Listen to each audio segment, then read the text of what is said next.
11th, 2021 meeting. Welcome and Happy New Year to everybody. Ms. Jane, would you call the roll, please? Yes, Osberger. I saw him a second ago. He just disappeared. Yes, I saw him as well. Berthelot. Here. Bruder. Here. Bertoni. Here. Freudman. I saw him as well. There he is. Kotchenberger. Here. Moran. Here. Shuren. Here. Shaken. Here. Thank you. Excuse me, did you call? Yes, we did. Okay, I didn't hear it. I'm here. Yeah, we noticed.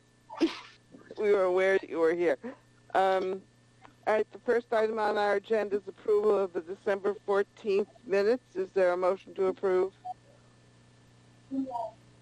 Ms. Berthelot moves to approve. Is there a second? Mr. Bruder seconds. Are there any comments, corrections to the minutes of December 14th? Hearing none, is there anybody who wishes to abstain? Is there anybody who wishes to vote no on vote in the negative on approval of the minutes? Seeing no sign of such, I declare that the minutes have been adopted unanimously. Mr. Aylesworth, is there any member of the public here who wishes to address the council? I have not been notified of anything. I don't believe any staff indicated that there were members of the public looking to identify or address the council tonight. Okay. Then it's up to you. And we're now up to the report of the town manager, Mr. Aylesworth. And welcome to the town of Mansfield. I mean, you're here officially working, but now you are actually living in town. So in one of our prime pieces of real estate. So, and at least one of your children is in school, so you are truly here. Fully integrated. Thank you, Mayor. Few things to note. The permanent fire chief position has been officially re-advertised. The application deadline is February 5th. I circulated a complete copy of the position profile and recruitment brochure earlier today. Position's been advertised in a variety of places. We had a strong applicant pool the last time, and the hope and expectation is we have a strong applicant pool this time around as well, and then hopefully even stronger. Just before the holiday, we held what was sort of an adjusted format for the holiday sort of luncheon and employee recognition ceremony. Because of COVID-19, adjustments were needed, and many thanks to the mayor for participating in that celebration of employee milestones. In your packets, you'll see everybody that was honored for achieving 5 years, 10 years, 15 years, 20 years, and 30 years of service, as well as those that are retiring. It's really a time to express our appreciation for all employees, but certainly those that are marking milestones. We didn't want COVID-19 to get in the way of that. It's important not to skip a year, and it was an honor and privilege for me as one of my first acts as town manager, in sort of an official capacity, my first official event, if you will, as town manager, to be able to take part in that. The FY 2022 budget development process is well underway. Budget guidance documents were circulated just before the holiday, and we had a kickoff meeting on December 21st. Departments have been asked to complete their budget worksheets and narratives, as well for both operating and capital requests by Wednesday of this week, so that we can start stitching it all together. One of the things I wanted to be sure to flag for everybody, and it's very much still an idea, you might say it's in the primordial ooze sort of phase, but one of the things that I initiated during my time as the town manager in Enfield, New Hampshire, was an electronic newsletter. And this document contained everything from department updates to policy and project updates to calendars of community events, town meetings, basically any topic that we thought residents of the town would be interested in. It was very well received in Enfield. There was a sense that a communications tool like that was lacking. And I've been talking extensively with Margaret Chady, our new communications specialist, about that. Going to have an opportunity to talk with department heads next week at a department head meeting about sort of the goals and aims of that resource. But that's a direction that I think we definitely want to go. It's another way for us to get our message out in the public. It doesn't replace other things that we're doing. It's to help amplify what we're doing, and hopefully people that are less likely to follow what the town's doing by just visiting the website or following us on social media or attending a virtual meeting like this or in-person meetings when they finally pick back up. A recurring publication which is relatively comprehensive and provides a very broad brush overview of things that are going on will help people stay engaged in their local government and have a better sense of what's going on. So again, just kind of working through the concept. Obviously, I'm familiar with the model we used in Enfield, but that doesn't mean it's the same model or format or frequency of publication that we're going to use here. But just want to let you know that is a direction that we're looking to go, and then hopefully the council will support that. I think for the department heads part, a lot of the content that will ultimately be incorporated in the newsletter is content that they are already producing for other purposes. It's a matter of just sort of repackaging it and repurposing it, if you will, for another purpose. The new elementary school building project, progress continues to be made. The project last month, or 2 months ago, I guess, achieved 90% design status, and the school building committee last met this past January 7th, so last week, and basically went over what ostensibly will be the final budget. There's a joint meeting of the building committee and the Board of Education scheduled for this Thursday. And ultimately, the purpose of that meeting is to approve the project for submission to the state for final review and bidding approval. The expectation is the state review meeting will happen on the 21st, and approval to bid is assumed within 2 weeks of that date, with a March 2nd date of the project actually being out to bid and bids being due, if this timeline holds, April 13th. And in theory, construction could start as early as May 1st, and that continues to be the goal. I will save the COVID updates in my report for Rob, because I know he is here. A couple updates on the Small Cities Community Development Block Grant funds that we received or will be receiving for COVID assistance. That originally was intended for 3 different purposes. One was emergency child care assistance, one was food security and nutrition assistance, and one was rent or housing assistance. The last of those 3, rent and housing assistance, has been pulled because there's actually going to be, we understand, a separate pot of funds available for that specifically that's being rolled out, and so the money's $500,000 in this case that the town of Mansfield is receiving will be reapportioned for those 2 other purposes, the emergency child care assistance and the food security and nutrition assistance. A lot of the the guidelines are still being worked out. We had a conference call today with state officials to go over a few more things. Linda Painter and company are serving as the point on this, and they're doing tremendous work behind the scenes for what I believe will be a very high impact program for our residents. I know a lot of people are in need, and we're very eager to help residents and start getting that money out on the street, hopefully as early as next month. So more updates to come on that front. The Downtown Partnership is supporting the efforts of the Mansfield Public Schools Grade 4 remote learners who are working to raise funds to support local businesses and to show appreciation for essential workers in our community.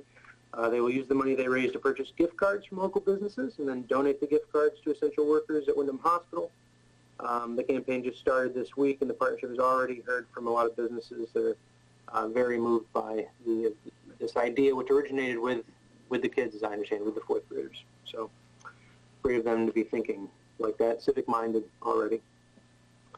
A couple other things. The Senior Center is offering one-on-one appointments for seniors to come into the building to access technology using existing devices and Wi-Fi, hosting an evening of remembrance on January 27th to offer community members an opportunity to light a luminarium in honor and memory of those who have passed. Been administering a number of programs, delivering meals to seniors. I was able to participate in a program last Friday. It was great to see. Obviously, this is a very difficult time for a lot of seniors. It's very isolating because of the pandemic.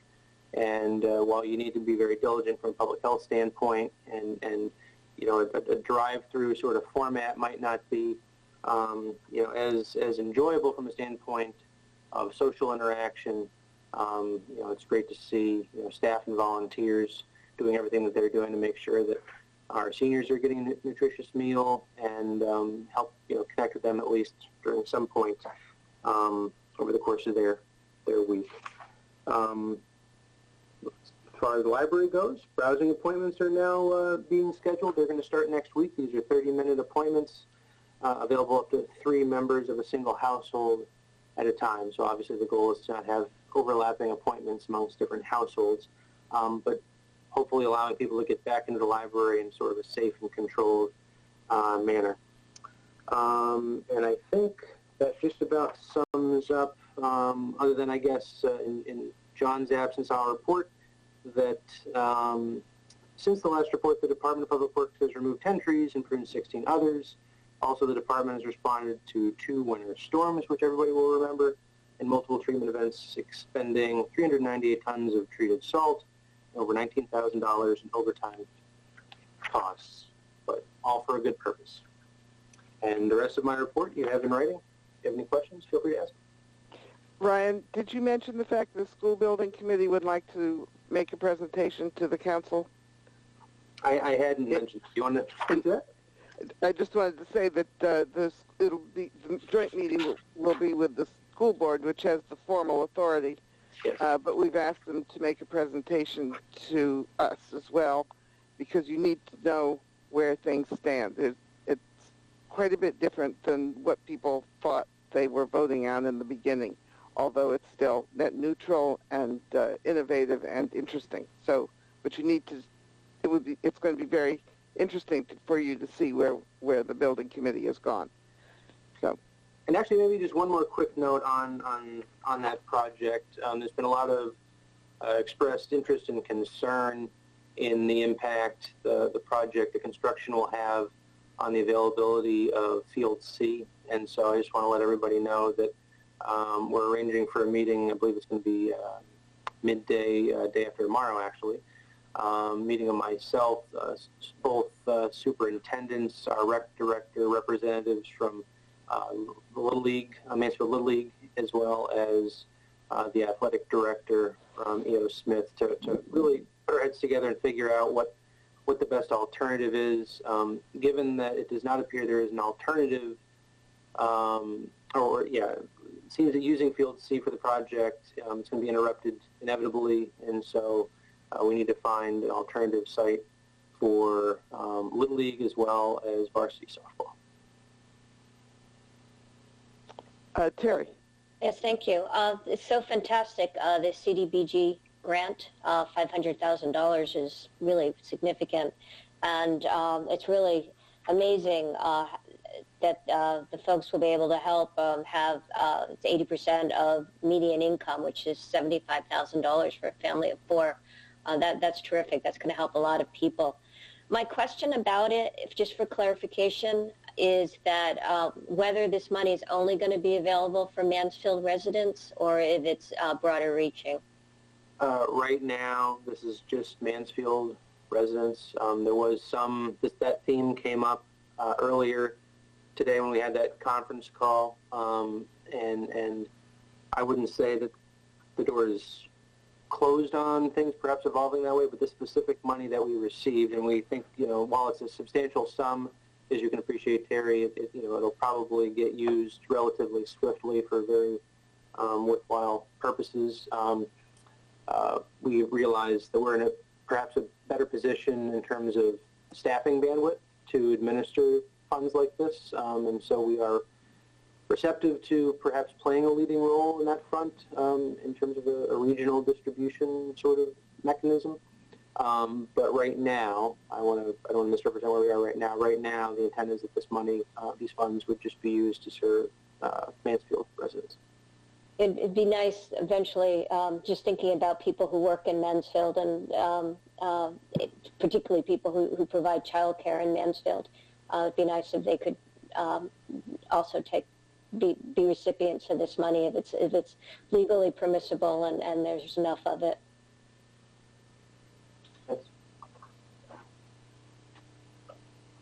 Thank you all. Any other questions for Mr. Aylesworth? All right, the next item on our agenda is reports and comments of council members, and I'm going to start. This past week, Mansfield lost a resident to COVID, Mr. Charles Pruitt, at the age of 102, succumbed. Charlie Pruitt, as he was known, was a teacher, a peace activist, an international educator, and a friend and neighbor. He was also born in the South. He was an activist, and his activism was driven by his faith, his commitment to anti-violence, and later in his life, to civil rights. He always said that his wife, Virginia, finally opened his eyes to understanding that his Southern background had allowed him to develop some very antisocial ideas, and she led him into a much more a much greater understanding of social justice and equity issues. In a week, we're going to be celebrating Martin Luther King Day, a week from today. Martin Luther King's contribution to American sense of justice goes beyond his speech about that is often quoted about his children's dreams. He introduced the United States to the concept of civil disobedience. That is, that people should be able to take moral acts against existing laws for the purpose of demonstrating to an oppressive power that its actions conflict with its own moral values. It's based on Gandhi's faith, but the point of marching against segregation was to demonstrate to Americans that the suppression of African American civil rights really ran counter to what they believed to be the American ideals and goals. It was based on a concept that an oppressor also was moral, and if we understood the consequences of our bad deeds, then we would change. It's a concept based on love and trust and respect, but also on a willingness to put your life on the line. It is designed to create change so that we live in more consistently with our own moral values. The protests that arose out of the death of George Floyd are a perfect example of this. George Floyd's death demonstrated that we were acting as an organized government against our own moral values, and that it was time we confronted that conflict and began to make some changes. The people who demonstrated for Black Lives Matter were pointing out to the rest of us that we had a moral obligation to be self-reflective and to do moral change. And this is what we should be honoring Martin Luther King for next week. The demonstrations which we have seen in Washington in the past week are exactly the opposite of this. That is, they are demonstrations not of the conflicts within the oppressor, but in the moral failures that we have made by failing to recognize the expressed, demonstrated danger to democracy, freedom, and social justice that is embodied by these right-wing demonstrators. That Homeland Security has issued a series of reports in which they identified the domestic violent extremists as the greatest threat to American democracy. They are the worst terrorists that we are facing. They are the people who blew up the Murrah building in Oklahoma City. They are the people who led the invasions of the U.S. Capitol.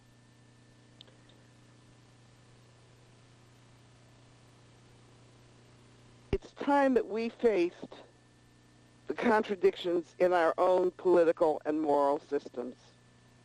We need to do civil disobedience when it's necessary. We need to be active. We need to ask for non-biased law enforcement, which we failed to see in Washington this week.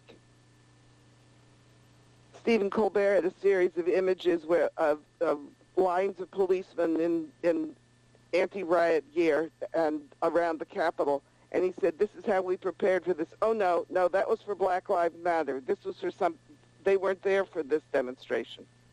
We have a different level of fear and a different level of reaction based on, I want to say, the color of the participants, because that's what I believe to be true. But it is the nature, right wing versus left wing. We are more afraid of the left than we are of the right, in spite of expressed, armed attempts to take government over. So, again, I call on all of us to examine our ideas of this, and I think Charlie would be proud of us if we did. That's my comment. Mr. Shuren. Yes, I'm going to have a resolution on the events of January 6th, and perhaps you can tell me at what point it's appropriate to move to have that added to the agenda. Well, we could do it right now. Okay. I think it probably should come under new business. We need to add two things to the agenda. We need to add the resolution which gives Mr. Aylesworth signatory authority on the grant proposal, the grant contract that we've just been discussing, and we need to do this. So I am going to suggest that under new business, we add your resolution as C. No, as no,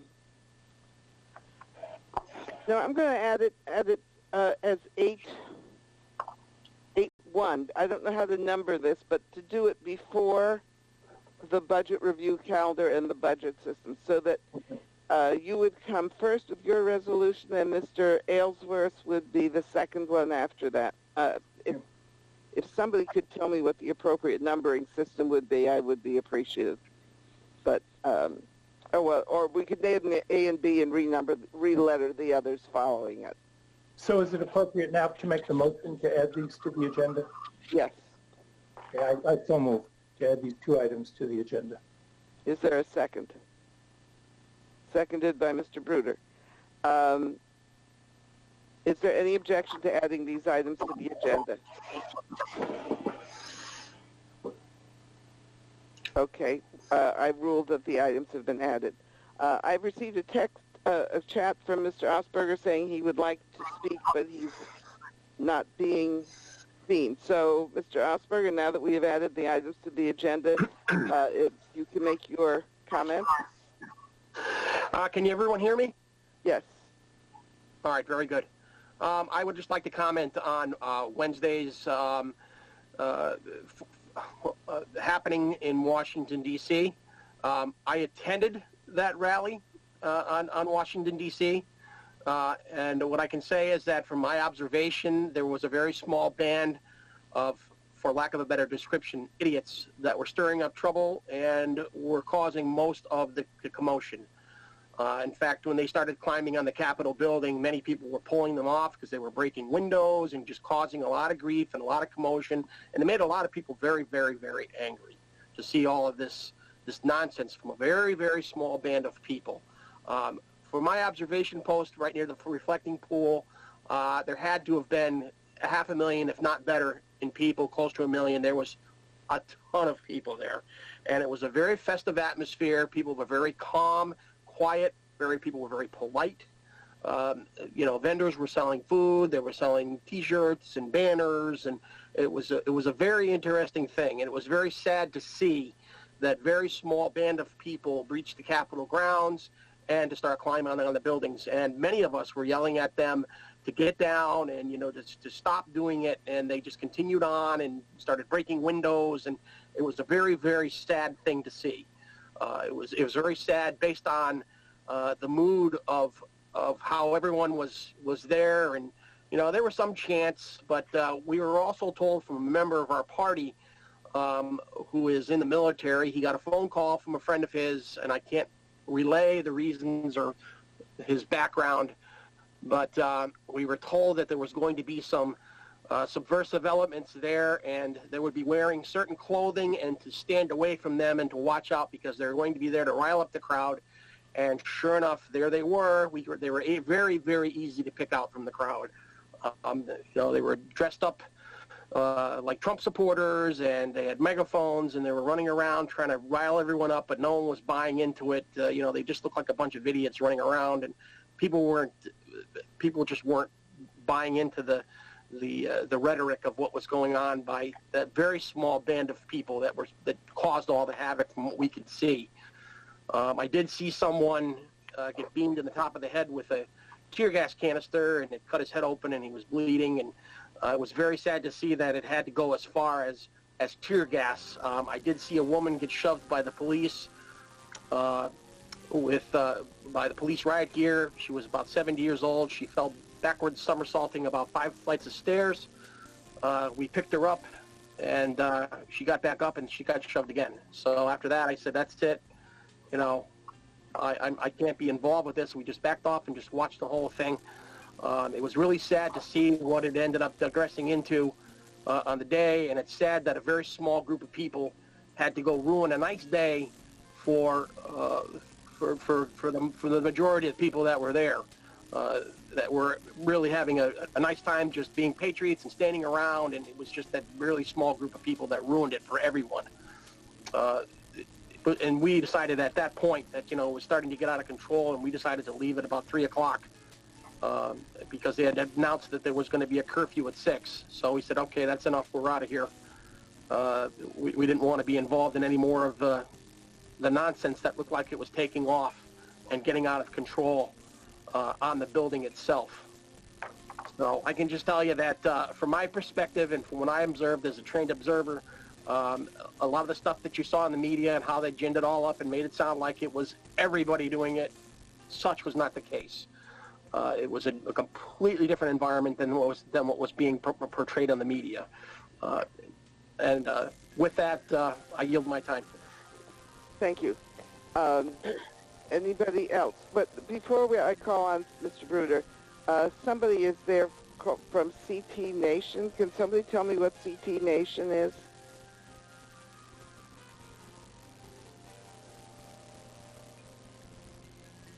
Sorry, Mayor, it's me, Linda Painter. Oh, hi. Okay. Sorry, I must be logged in on my personal account, not my work account. Okay. That's fine. You are welcome. Thanks. Mr. Bruder. Mayor, I also like to speak on last week's events. We gather tonight after a week that has tested us, our souls, and our democracy. We watched in horror as people of ill will stormed our U.S. Capitol, intent on overthrowing a free and fair election. We continue to watch in horror as those same people, some of them are immigrants, refuse to embrace the idea and ideals of America. We do have a lot of work to do repairing this rift. And so we are here tonight, gathered to perform the simplest acts of our democracy by carrying out the business of the people. We will do that tonight. We will do that tomorrow. We will continue as the United States of America right here in Mansfield. And with that, I end my time. Is there anybody else who wishes, any other council member? Mr. Freudman. Yes, I agree with the sentiments voiced by Mr. Osberger, and I'd like to say that having this as a topic of discussion while I understand it was an outrage at what happened in Washington and should be condemned, but I will tell my colleagues I see this as a case of selective outrage. For months, night after night, we were seeing riots by Black Lives Matter and Antifa, burning down our cities, causing loss of life, tragedy, injuring people, setting fires that dwarfs what happened in Washington, as awful as it was. I understand the symbolism that it was the capital of the nation. There's no sugarcoating that. But in terms of the continuous coast-to-coast mayhem launched by what I'll call people on the left, and the way the media, the mainstream media, downplayed it. There were cases where reporters were saying, oh, these are mostly peaceful demonstrations, and you're seeing the fires burning in the background. I didn't hear any expressions of outrage and resolutions possibly being proposed by members of the council on the other side of the aisle. But over this, you're jumping right on it. And I'll probably have more to say later, but I would like to advise our colleagues that we have enough on our plate, and there's enough conflict between those of us from one party and those of from the Republican Party and those of the 6 members of the omnipotent supermajority Democratic Party on the council. We have enough issues over the town, and maybe we should just stick to our knitting. Because if you want to delve into the culture wars, well, we'll have at it. But I'm upset. I'm not at all condoning what happened, but I still say this is a case of selective outrage. Mr. Kotchenberger, followed by Mr. Shaken.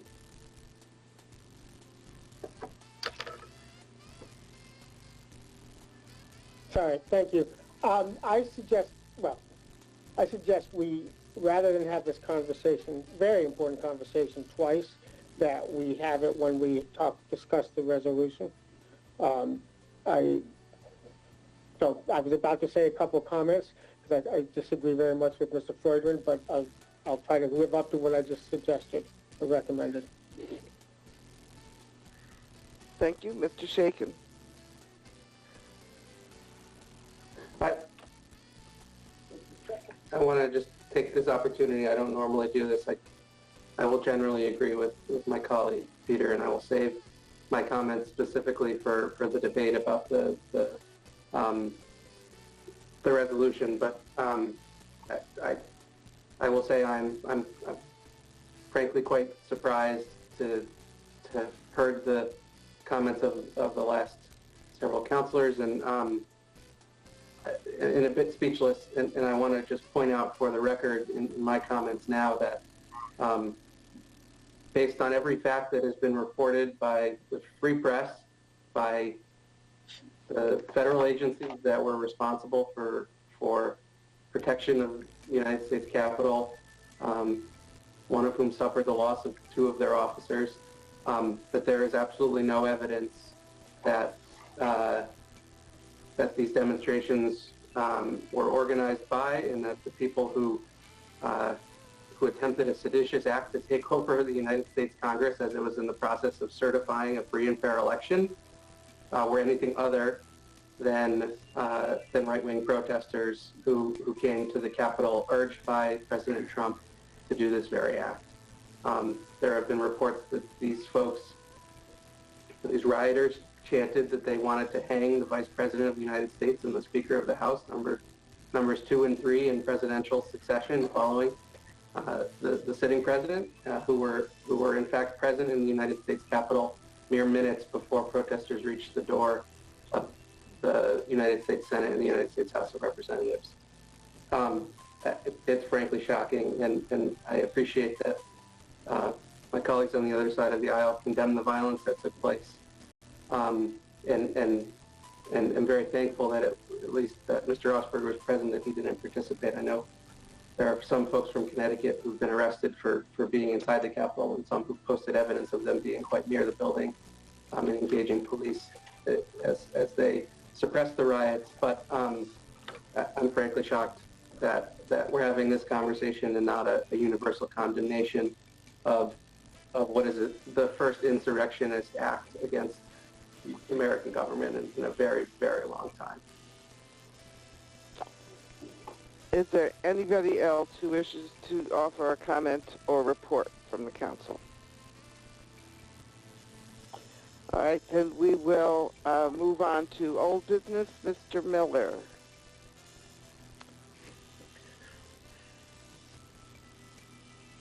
Are you there, Bob? Rob, there you are.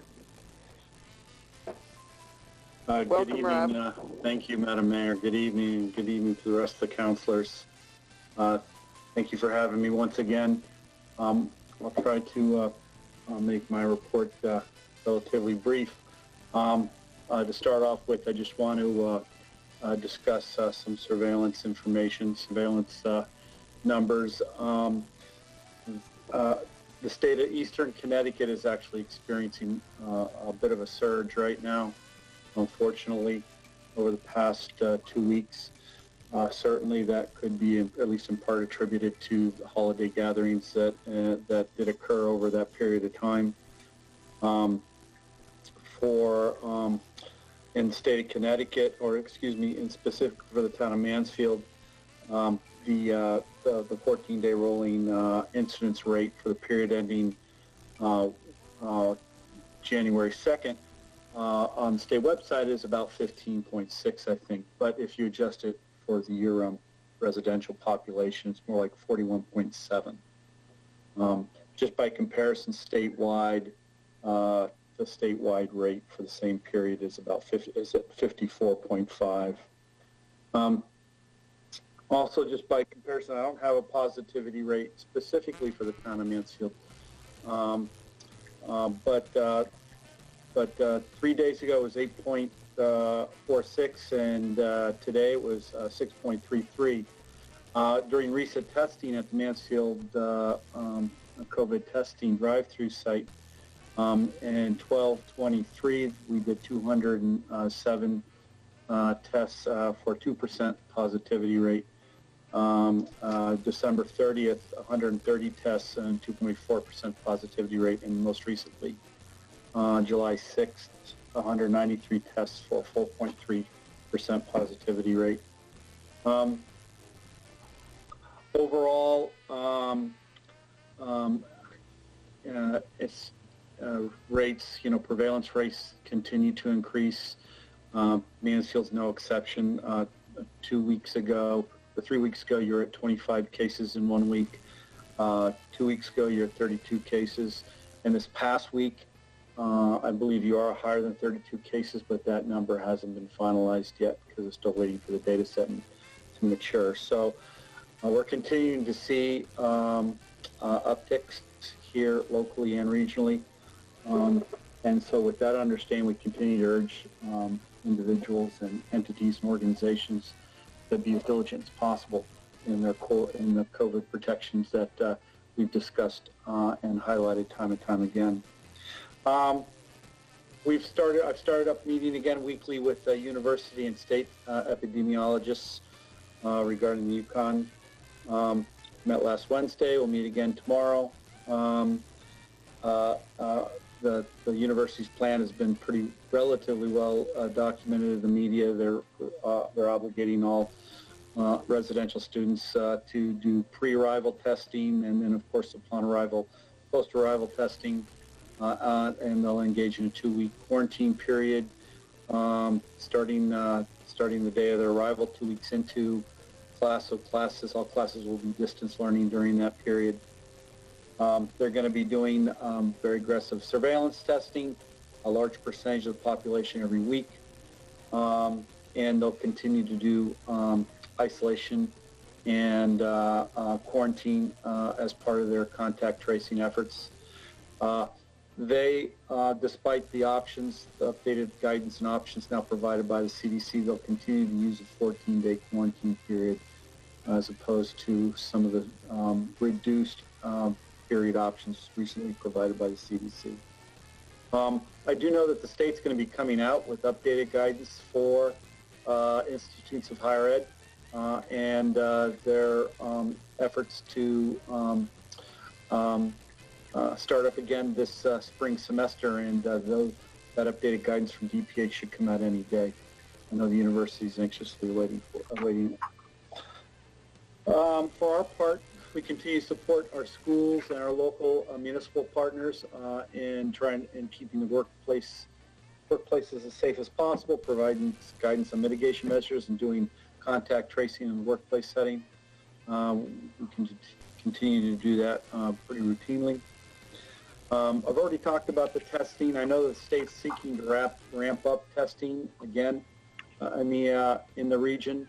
For our part, pretty soon here we'll be seeking to hopefully extend the testing sites we have in place now for another month. I still have to approach that topic with our state partners. I know that they're looking at indoor testing options. I'm not quite sure yet as to how that will work in concert with our current outdoor testing sites, so more to come on that piece. And then finally, the Health District has earnestly begun and initiated our vaccination campaign. We started the last week in December. We've been doing clinics every week, multiple days a week since then. We've vaccinated to date, administered to date approximately 590 doses over I think about 6 clinics.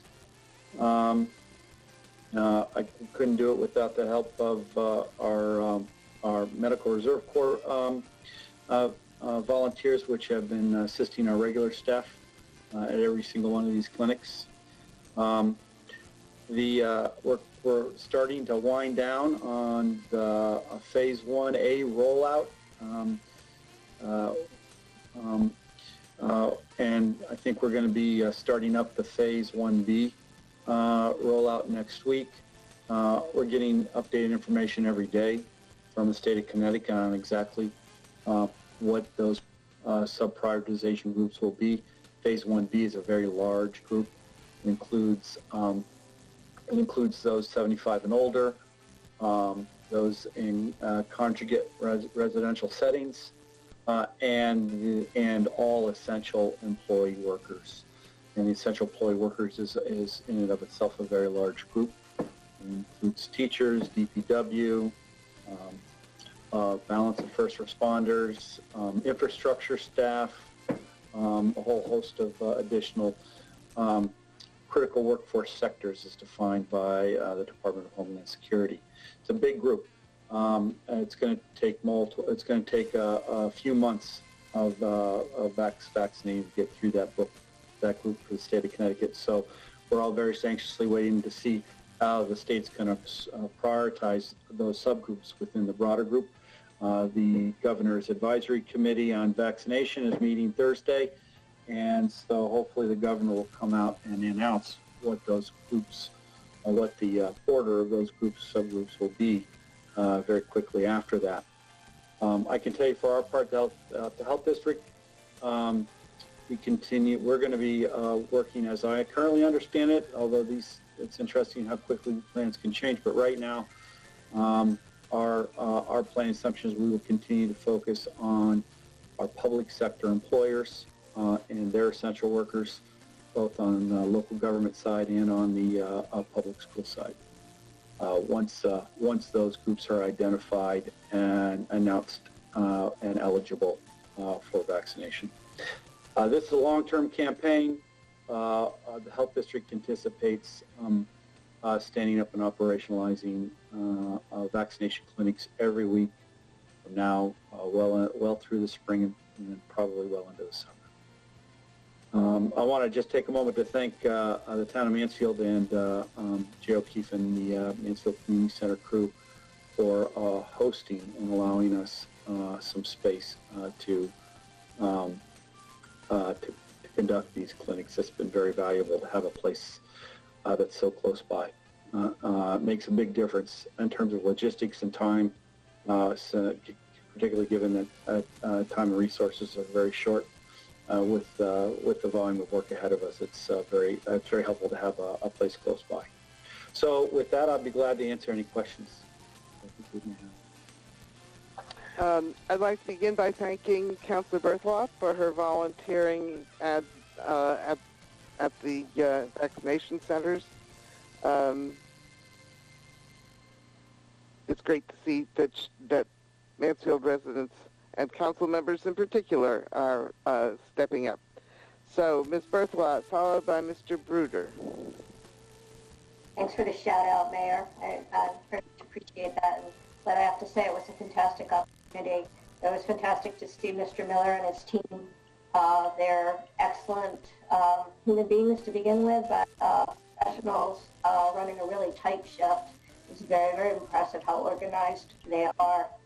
I don't want to be presumptuous and speak for you, Mr. Miller, but I'm guessing probably having more volunteers would be helpful. And if possible, I'm hoping maybe you'll remind folks how that they might volunteer, and that it's a pretty quick process to get set up, and that folks don't have medical experience. I don't have any medical experience, but I'm pretty good at putting up signs and putting down tape and watching people to make sure that they're in the right lines. And that's an important part of the ship running well.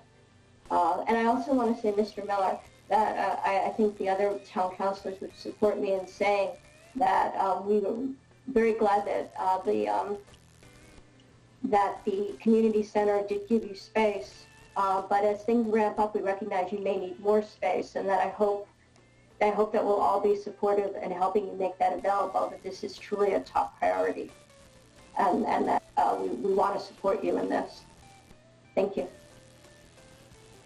Mr. Bruder.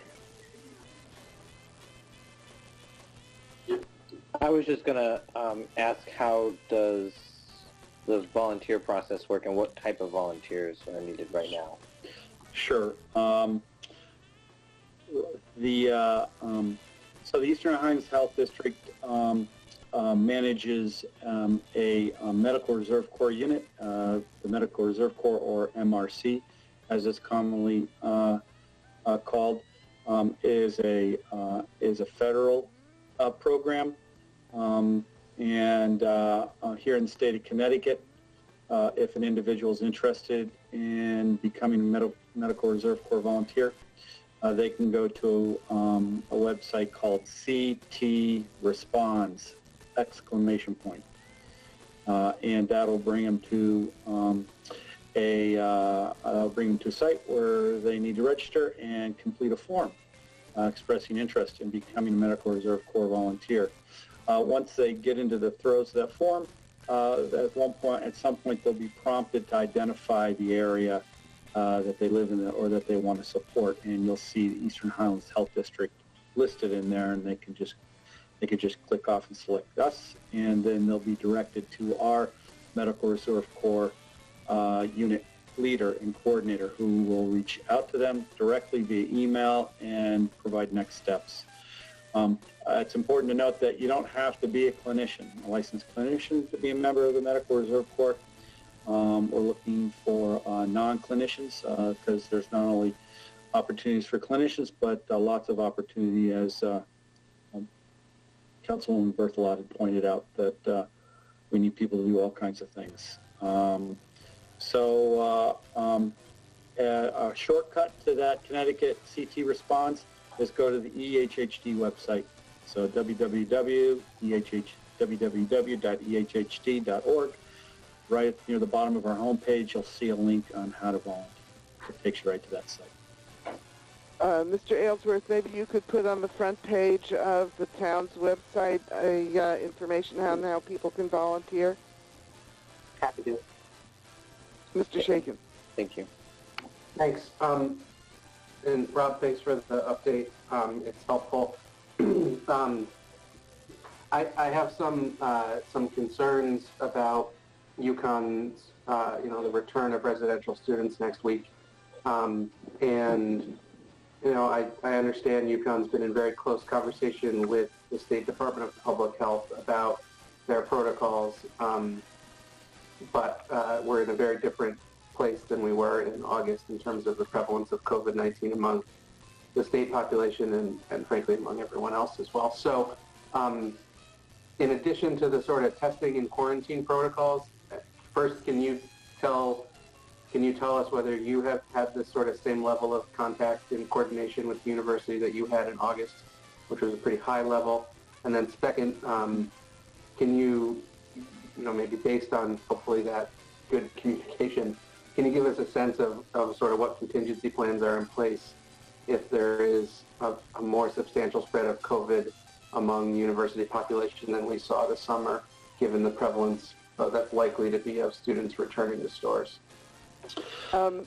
Wait, Mr. Miller, before you answer, Mr. Aylesworth, I gather you have had some conversations in the last day or so regarding this. Maybe you could contribute some information, and then, or you and Mr. Miller could do it together. I don't know. I just want to make sure that everybody gets in. Yeah, sure. I thought it would be good to just let folks know, because it did come across my desk or my inbox this afternoon. I believe the same guidance that Rob alluded to, which is the interim guidance for reopening higher education campuses with residential populations. It looks like, based on email Kara Workman from UConn sent us, that came out just in the last couple of days, and I was going to briefly read through an email that Kara sent to the mayor and myself this afternoon. So if you bear with me, I'll just pull that up so I don't get anything lost in translation here or misquote anything. So Kara says the reentry plans for spring differ from the fall at UConn, and this is in light of this guidance that UConn is waiting on. Reentry plans for the spring differ from the fall at UConn in two key ways. First, the university has arranged for all students who will be on campus to be tested prior to the start of classes. If positive, they are asked to stay home until they are medically cleared to come to campus. If negative, they move in. Like last semester, as part of the move-in process, the students will be tested again once they're on campus. Each residential student will receive 11 sampling tubes and will be asked to provide a sample every week beginning on January 25th for pooled testing. This will continue for 11 weeks. Shaw will contact the students for a coordinated collection of the sampling tubes by a residence hall. Residential students will engage in significantly more rigorous testing than the fall, which will include this pre-arrival testing before coming to campus, as well as arrival testing and ongoing surveillance testing. In the fall, residential students were only tested upon arrival, not before they arrived. Pre-arrival testing is expected to significantly reduce the number of students who come to campus positive. Recall that over the course of the fall semester, a substantial number of students who tested positive were totally asymptomatic. Off-campus students who will have a university presence, i.e. in-person classes or employment, will have arrival testing and will also be asked to test every week through February, and then will be part of a regular surveillance testing along with the residential students. All off-campus students will have access to pooled testing and self-selected asymptomatic testing. And then the second way in which this spring will be different from the previous semester is that instead of a 2-week quarantine period for residential students with no classes, the first 2 weeks of classes will be online only during the residential quarantine. Residential students will still be required to quarantine for the first 2 weeks of the semester, but being able to attend class online removes the need to arrive 2 weeks early or start the semester 2 weeks late, and will reduce the sense of TDM and isolation students reported during the fall quarantine period when there were no classes. So that's the update from Kara Workman with UConn. Mr. Miller? So to answer Ben's question regarding coordination, yes, I anticipate the same level of communication, coordination between my office and Dr. Ehrer, the director of student health and wellness, and then indirectly by the university from there. And I think the one thing I want to point out and highlight that's materially different going into this fall, spring semester versus what was happening in the fall, is that, as I indicated, there's going to be aggressive surveillance testing, and more specifically, as we just heard in that email, weekly pooled testing of all residential students and some off-campus students, which is a material change from this last semester. And so that will go a long way towards early detection of any kind of potential cluster in any particular location. I imagine the university will employ the same approach they took in the fall with regards to, once they identify a cluster, then locking down a residential building. Off campus, we'll continue to work with the university in terms of identifying potential clusters as best we can. As best we can, we continue to refer cases back and forth to each other as part of our ongoing contact tracing efforts. Mr. Shaken. Thanks. That's helpful. I would be remiss, I think, without stating my sort of opinion, which is not maybe that different from over the summer, but with the vaccine so close and with the number of students who, while they are a low-risk population in terms of their health, impacts of COVID certainly are not a low-risk population when it comes to transmission. That it strikes me that the delay of the spring semester returning in person until students might, living in congregate settings might be included in a portion of the vaccination program in a month or two would be the safest choice. I appreciate that that's a difficult decision to make. I know I've heard that it's been something that's been considered and rejected by the university. I hope that is the right decision and that the return doesn't lead to that situation happening as it did last March. On the vaccine distribution that your office is overseeing, two things. First, the governor announced today that the first phase of 1B would begin on Thursday, or would begin actually today, and authorized vaccination sites to begin to today give excess doses of the vaccine to people over the age of 75, and then starting Thursday would allow people over the age of 75 to schedule their vaccination appointments. I think you said, Rob, that your understanding is the health district's vaccination would continue to focus on public employees who are part of the essential workforce. Do you have any information about how people who are over the age of 75 in Mansfield would be able to start registering for a vaccine appointment, or would be able to, if there are excess dosages, receive the vaccine this week? So there will be at some point a few options for our senior population over 75 years of age. We here at the Eastern Highlands Health District are anxiously awaiting the state to upload what they've announced that they would be doing, which would be an online form, so that seniors can enroll in the Vaccine Administrative Management System, VAMS, which the health district is obligated to use as a licensed COVID-19 vaccination provider. Right now, based on our contract with the state and other obligations, we can only administer vaccine to people who are actually enrolled in VAMS. And so it's going to be, it's at some point in time for the Eastern Highlands Health District that might change.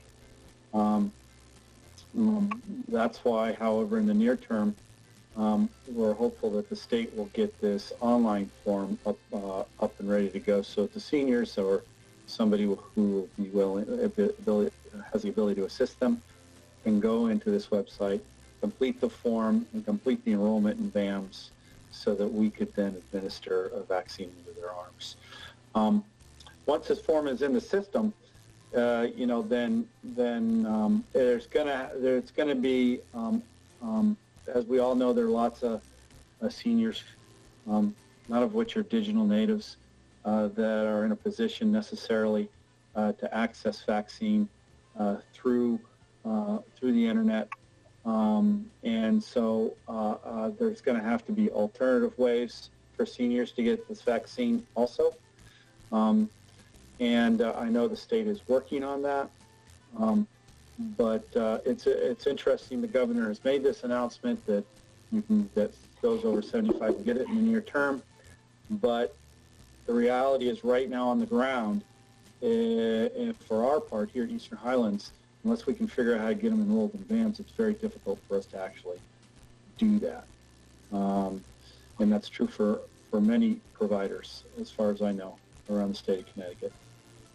So hopefully in the near term that form will be online sometime soon.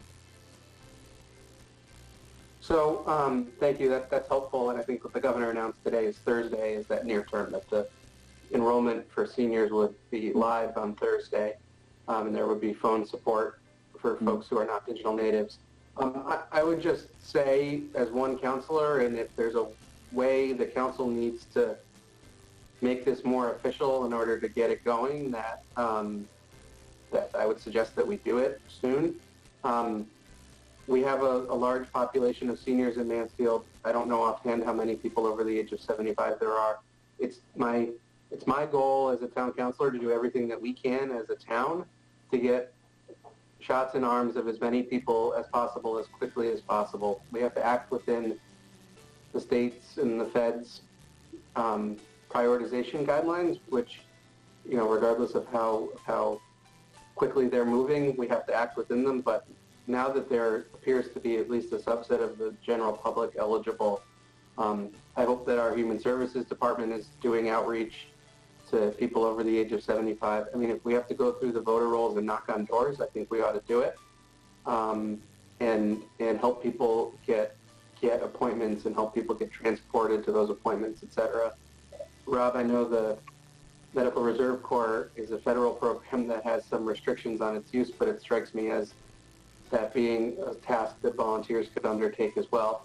And I also want to say that my hope that the same goes for Eastern Highlands Health District's access to all town resources, whether that's full facilities if needed as this ramps up. It's my expectation and hope that we will move heaven and earth to have the easiest and best access to the vaccine in the town of Mansfield as we possibly can.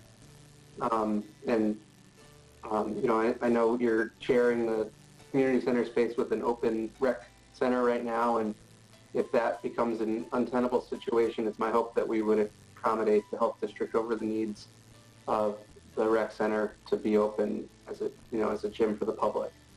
And also that if there are needs that the Highlands Health District has regarding staffing, that we as the town make sure that the needs are filled and we figure out how and by whom exactly after the needs are filled. Like if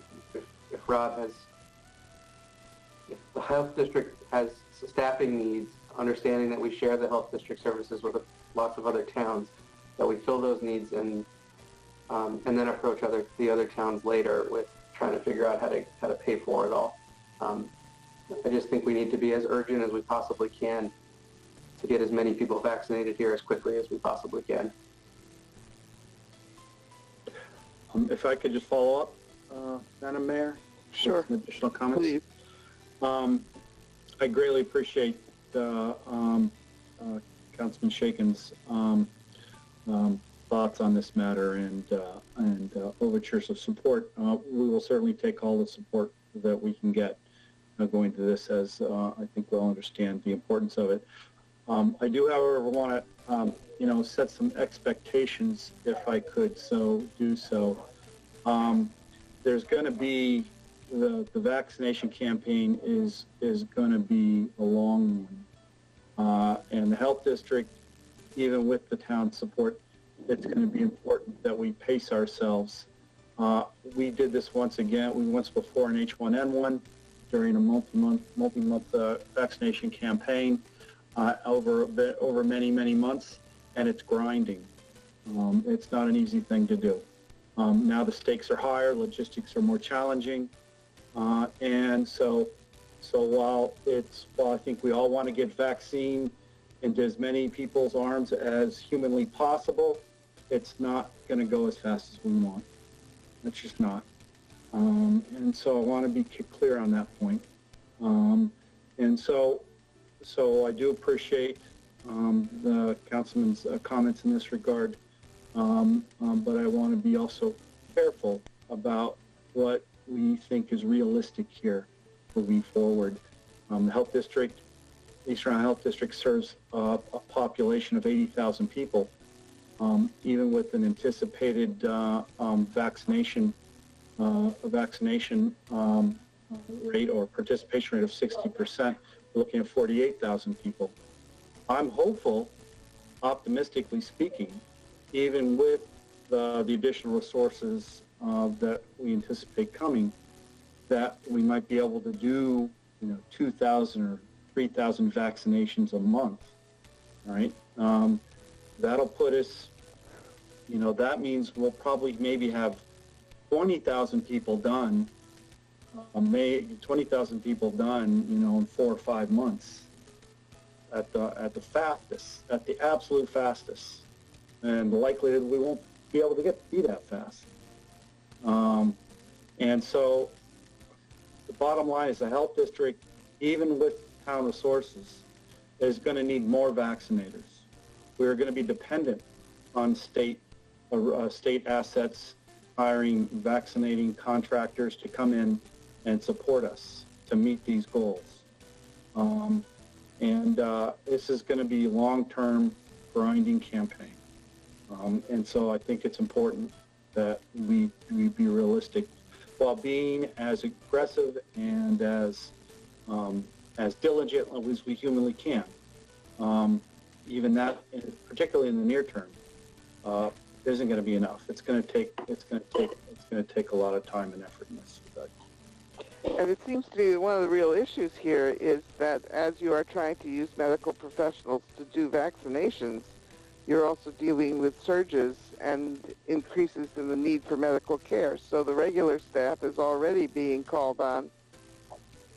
So that there must be a real shortage of people who are in reserve to come and do this work. So there's the clinical and the non-clinical support staffing levels. So for our part, Eastern Highlands, we have about 20 licensed vaccinators, and we have more coming in that are offering their support, and we're enrolling them into the MRC as we are as we are with the non-clinical,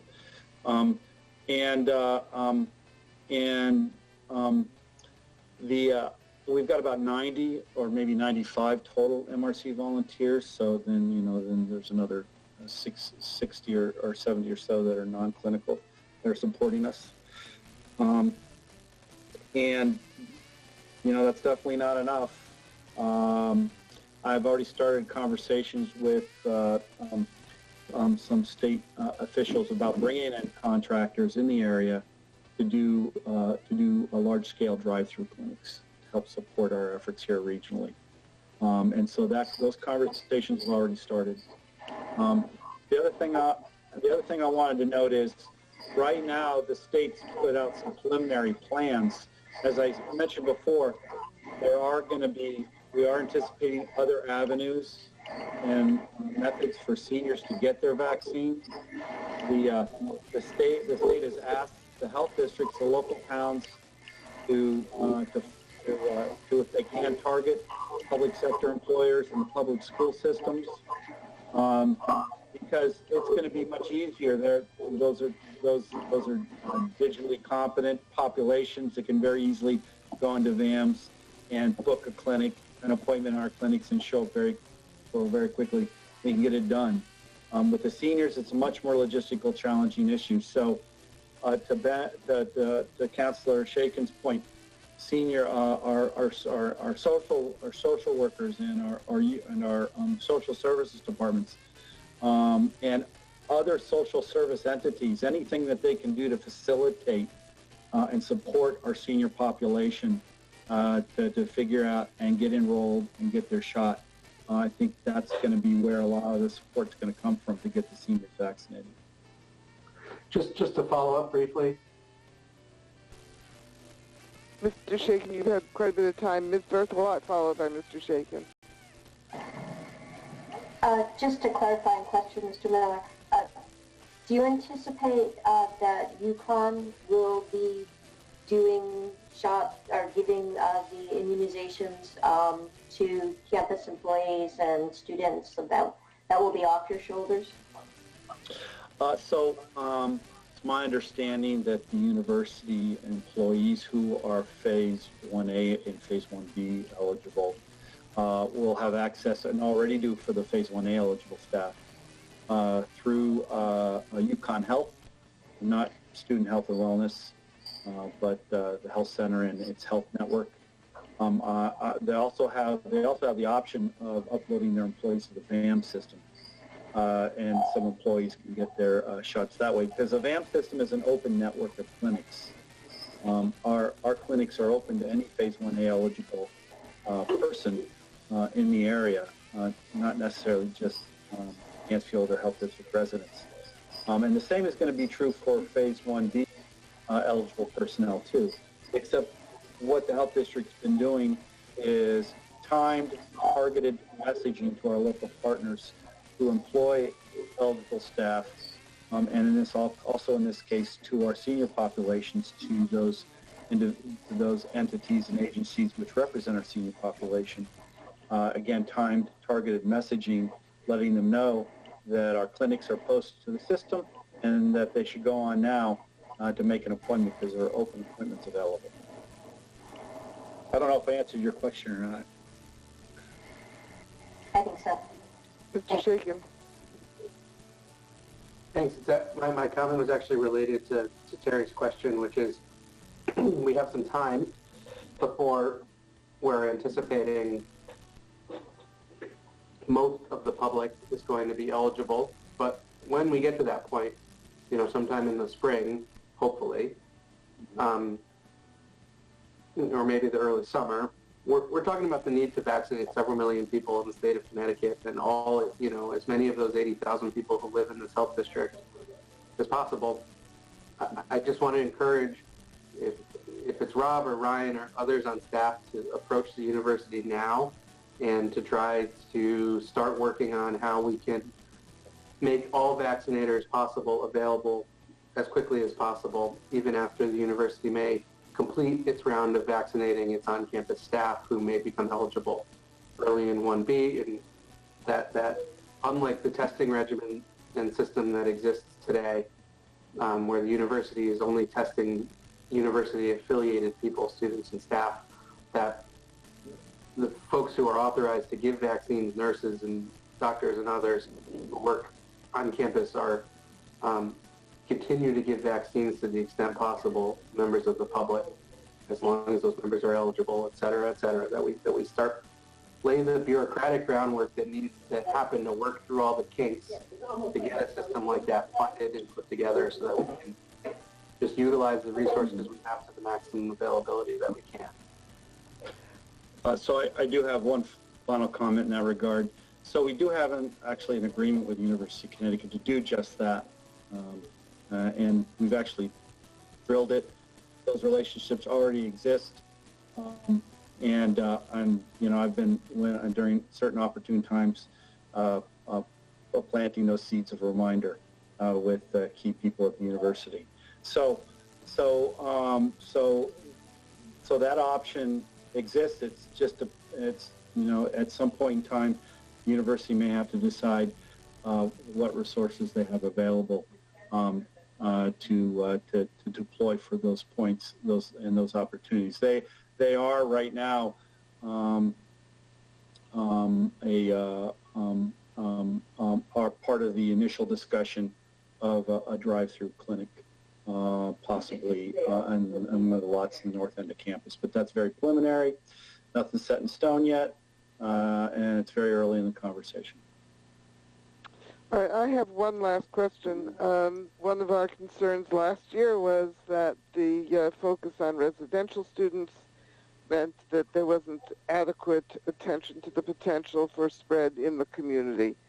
Mr. Miller, are you comfortable that all of these plans for residential students are adequately expanded into non-residential students, into community residential students? Well, I'm not sure if characterizing how I feel is comfortable is the way I'd put it. I think we are in the highest, I think, we are seeing the greatest number of cases of COVID-19 in our communities that we've ever seen. I'm not sure that I could ever be comfortable, given the circumstances that our population is currently experiencing and that of the state of Connecticut.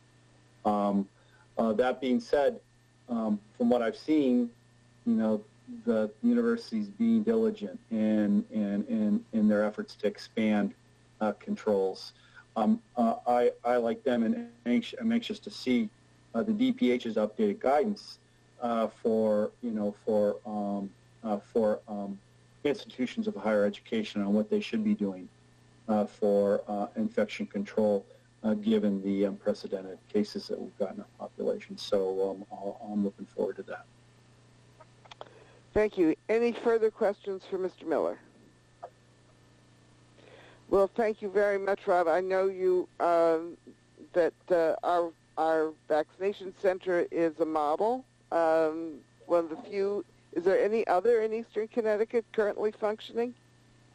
Yeah. So our colleagues just east of us, the Northeast District Department of Health, were able to stand up, operationalize their clinic operations about the same time we were.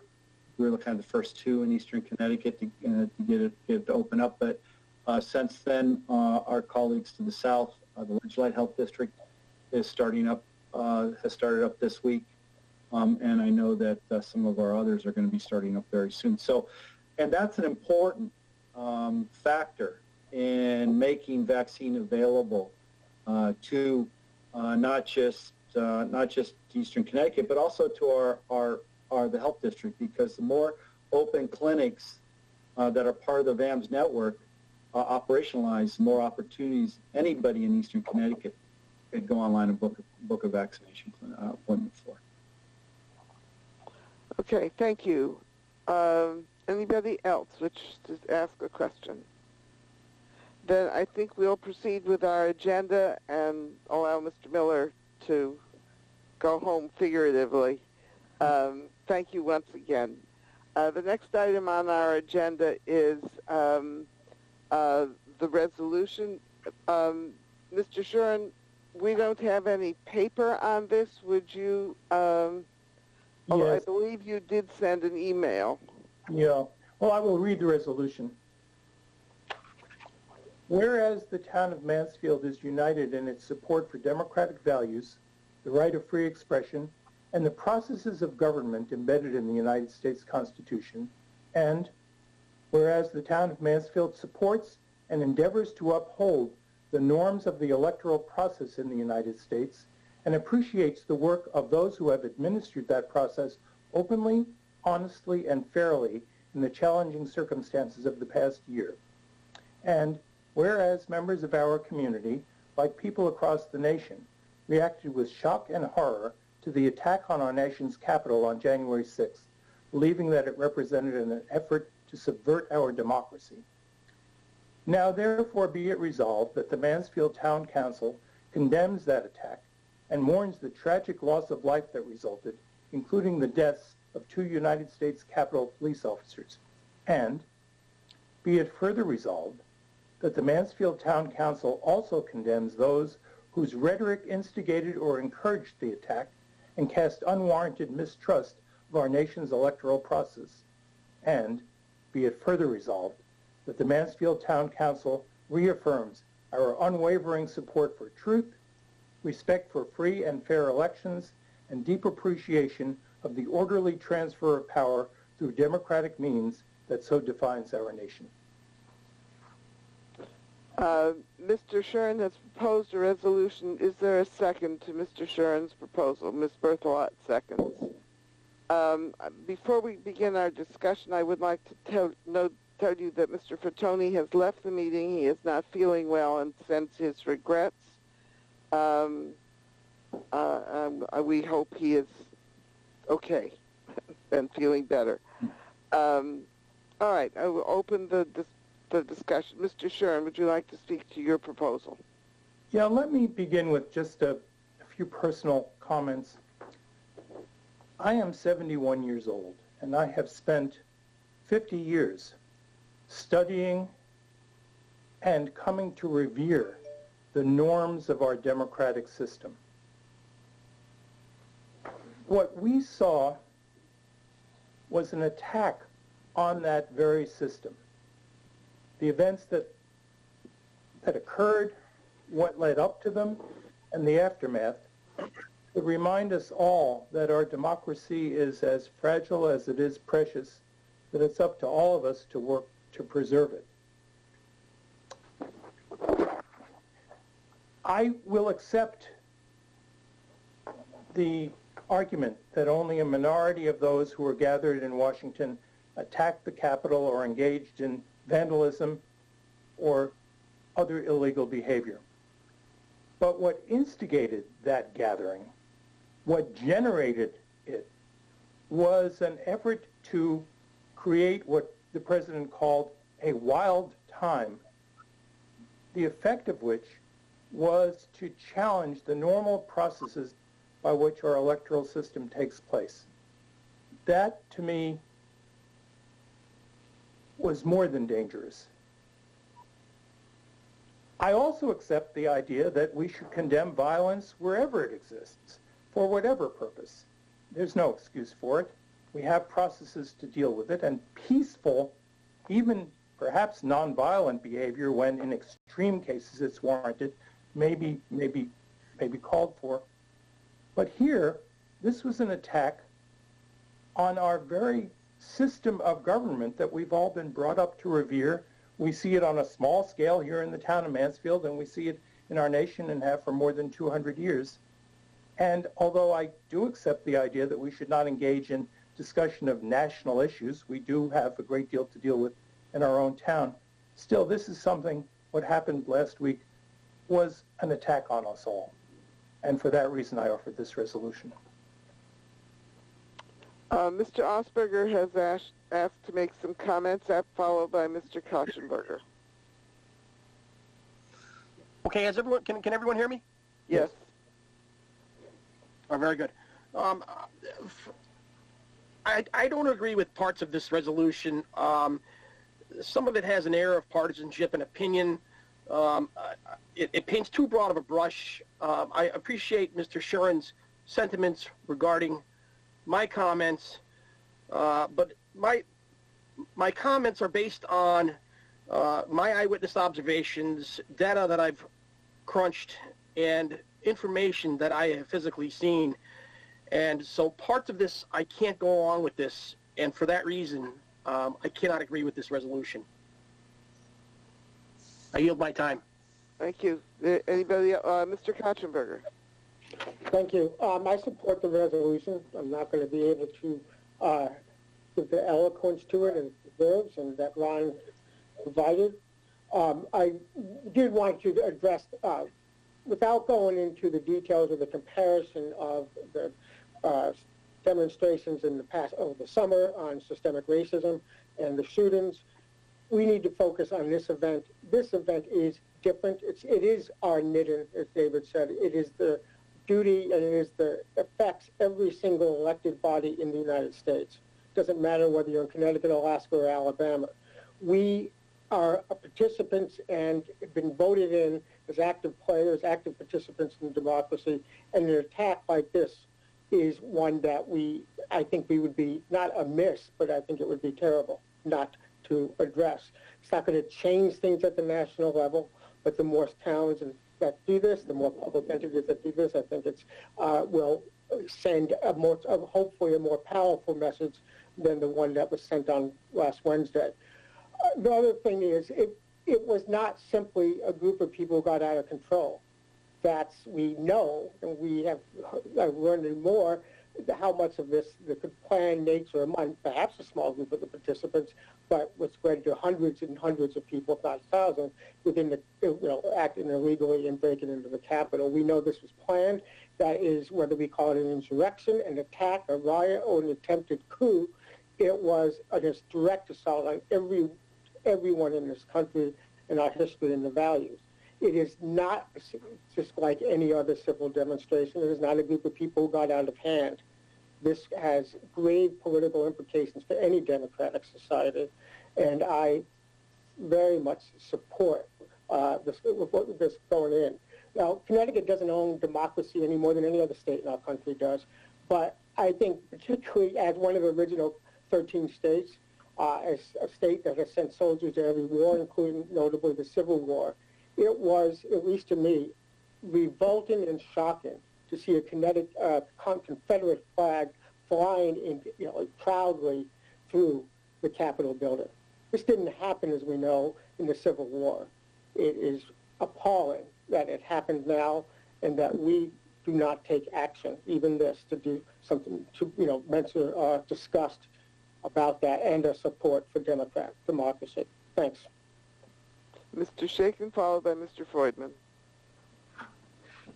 Thank you, Mayor. And I want to echo the comments that Councilor Kotchenberger and Councilor Schuren made and say I also support this resolution.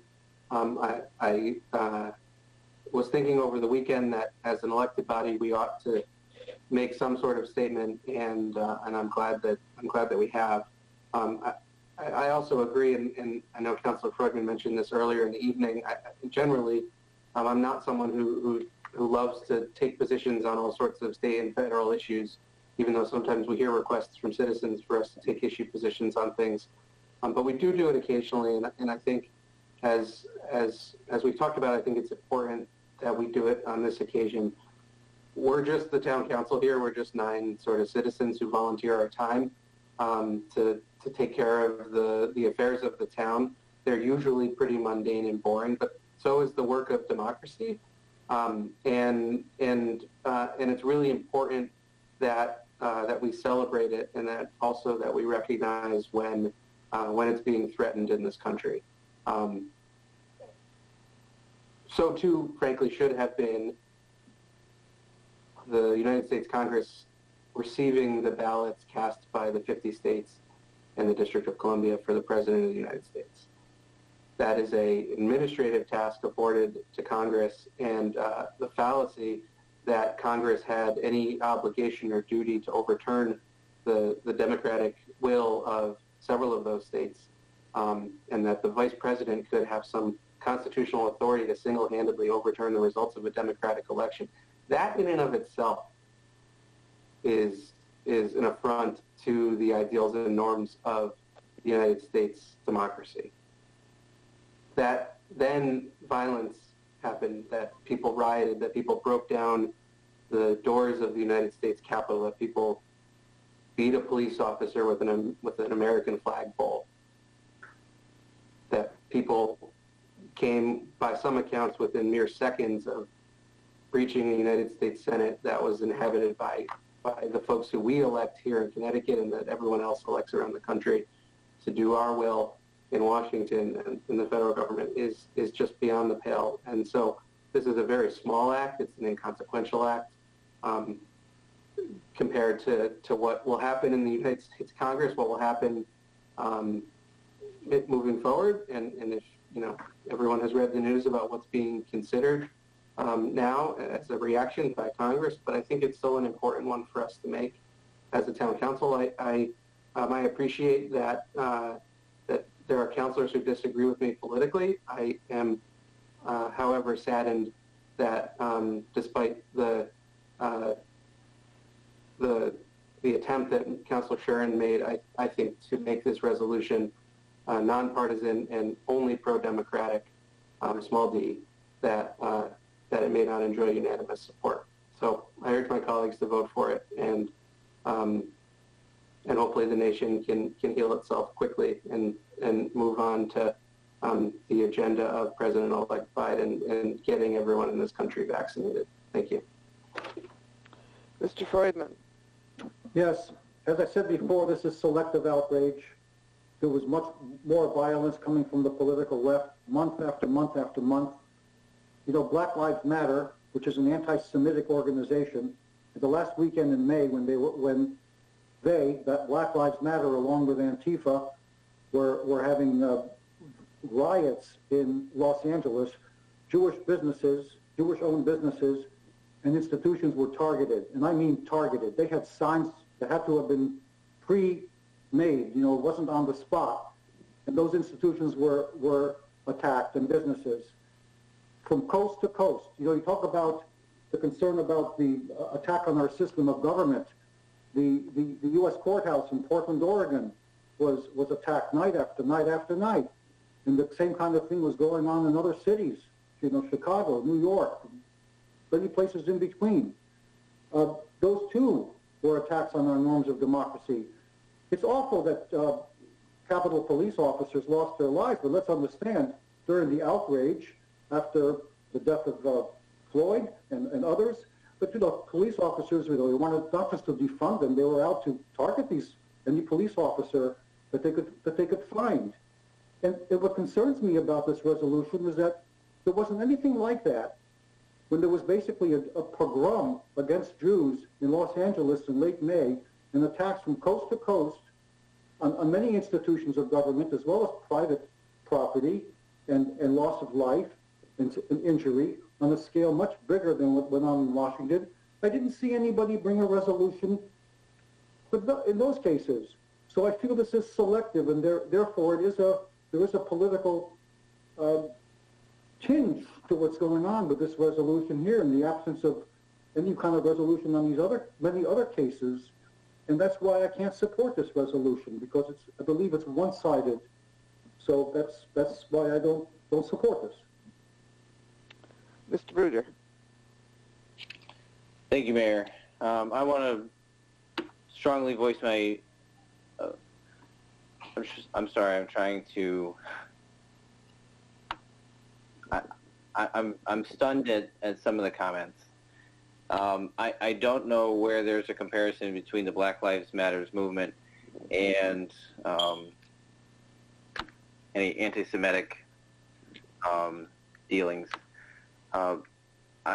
This resolution doesn't deal with that. This resolution should be a no-brainer for us as a town council. The violence and the attempted overthrow of the U.S. Capitol is not in any way comparable to any demonstrations that occurred over the summer. I'm struggling how we got to this point when this resolution is really meant to try to bring us together and unite against an evil that is trying to overthrow a fair and free election. You know, and I hope that my other councilors can support this resolution as well. I'll leave it at that for right now. Ms. Berthelot, followed by Mr. Kotchenberger for the second time. I want to start by thanking Councilman Shuren for preparing such an eloquent and thoughtful proclamation. And I know that he put a great deal of time in it, specifically making it clearly nonpartisan. I also want to thank him for words he spoke in speaking to his motion, reminding us that democracy is fragile and precious. I think why we're here today is because we've allowed lies to go unchallenged. I think that when we stop remembering how important truth is, we really put democracy in a fragile position. When we allow lies to go unchallenged, what we stop doing is respecting each other as human beings, and we doom this very precious and fragile process. So I fully support this proclamation. I hope that everybody digs in to be sure that when we speak truthfully, that we know that we've got the facts lined up, and that we support what is good and we denounce what is evil. Thank you. Mr. Kachenberger?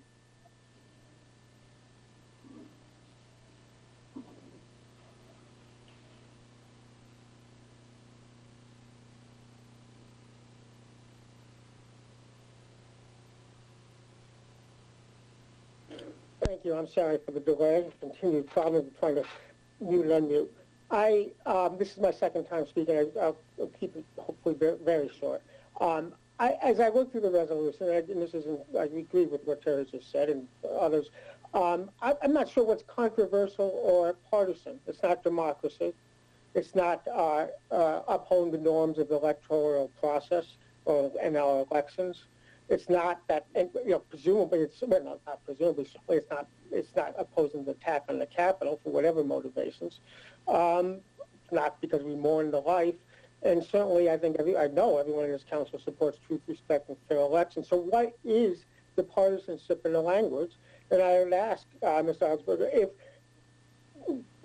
I don't know if any changes will be voted on, if this will be voted on, or if any changes will be accepted, but point to the specific language, because I don't think there's much there that could be, that is objectionable or partisan. Let's see if that can be modified. Maybe not.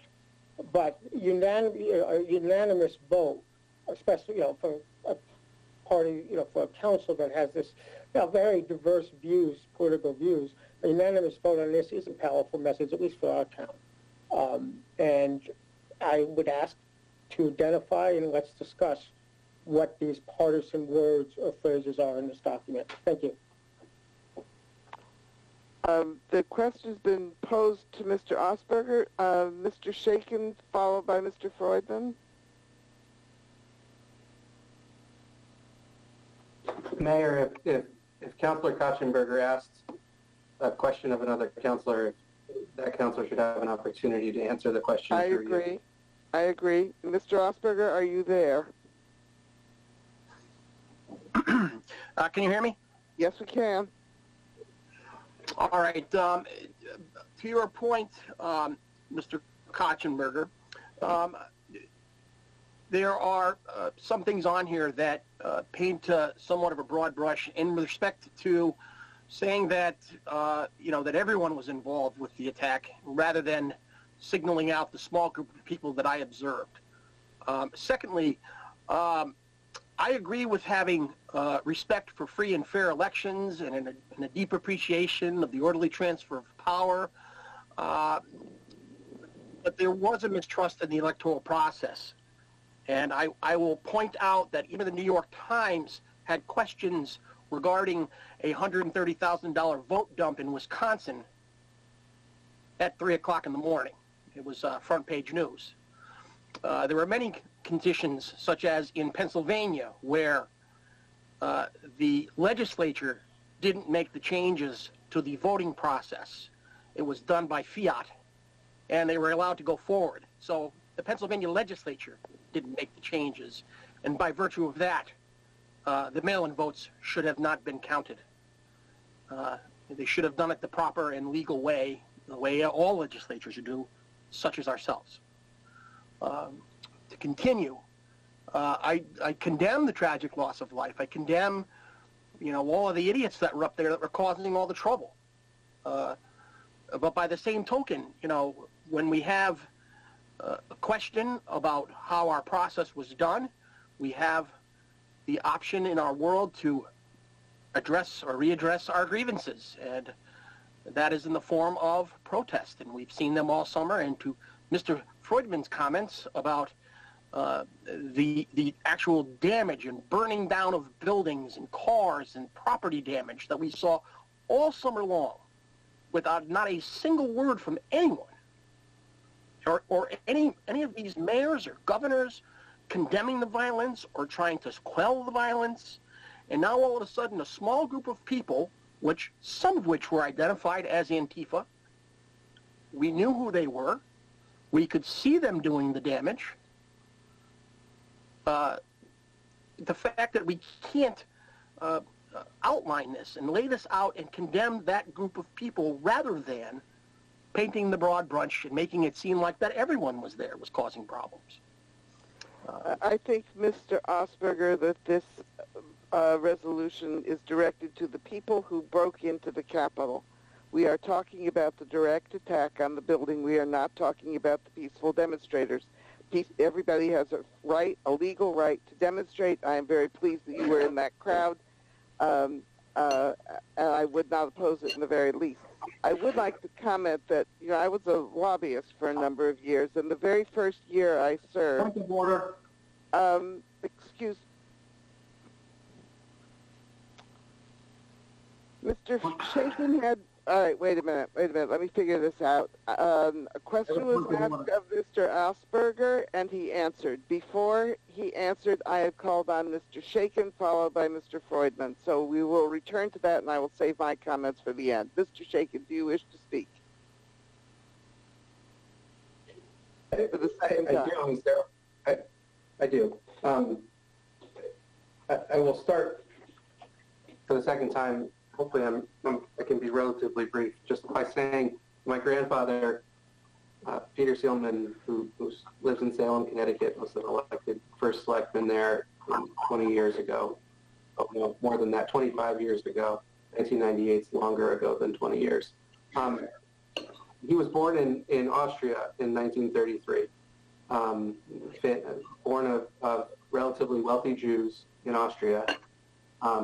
Who could not conceive in his young childhood that despite their status in Austrian society, their positions, that the government of Austria and the government of Germany wanted them dead, and that, in fact, their friends and neighbors wanted them dead. And it was only sort of at the last minute that they got out and made it to the United States in 1938. And whenever we talk about these issues, whether they're issues of anti-Semitism or issues of fascism rising, I think of him and I think of what would have happened had they not realized at the last moment that they were wrong, in fact, that their government was out to get them and come to the United States. I certainly wouldn't be here. So first I want to just take a very quick second to say that many of the things that have just been said are false. They're untrue.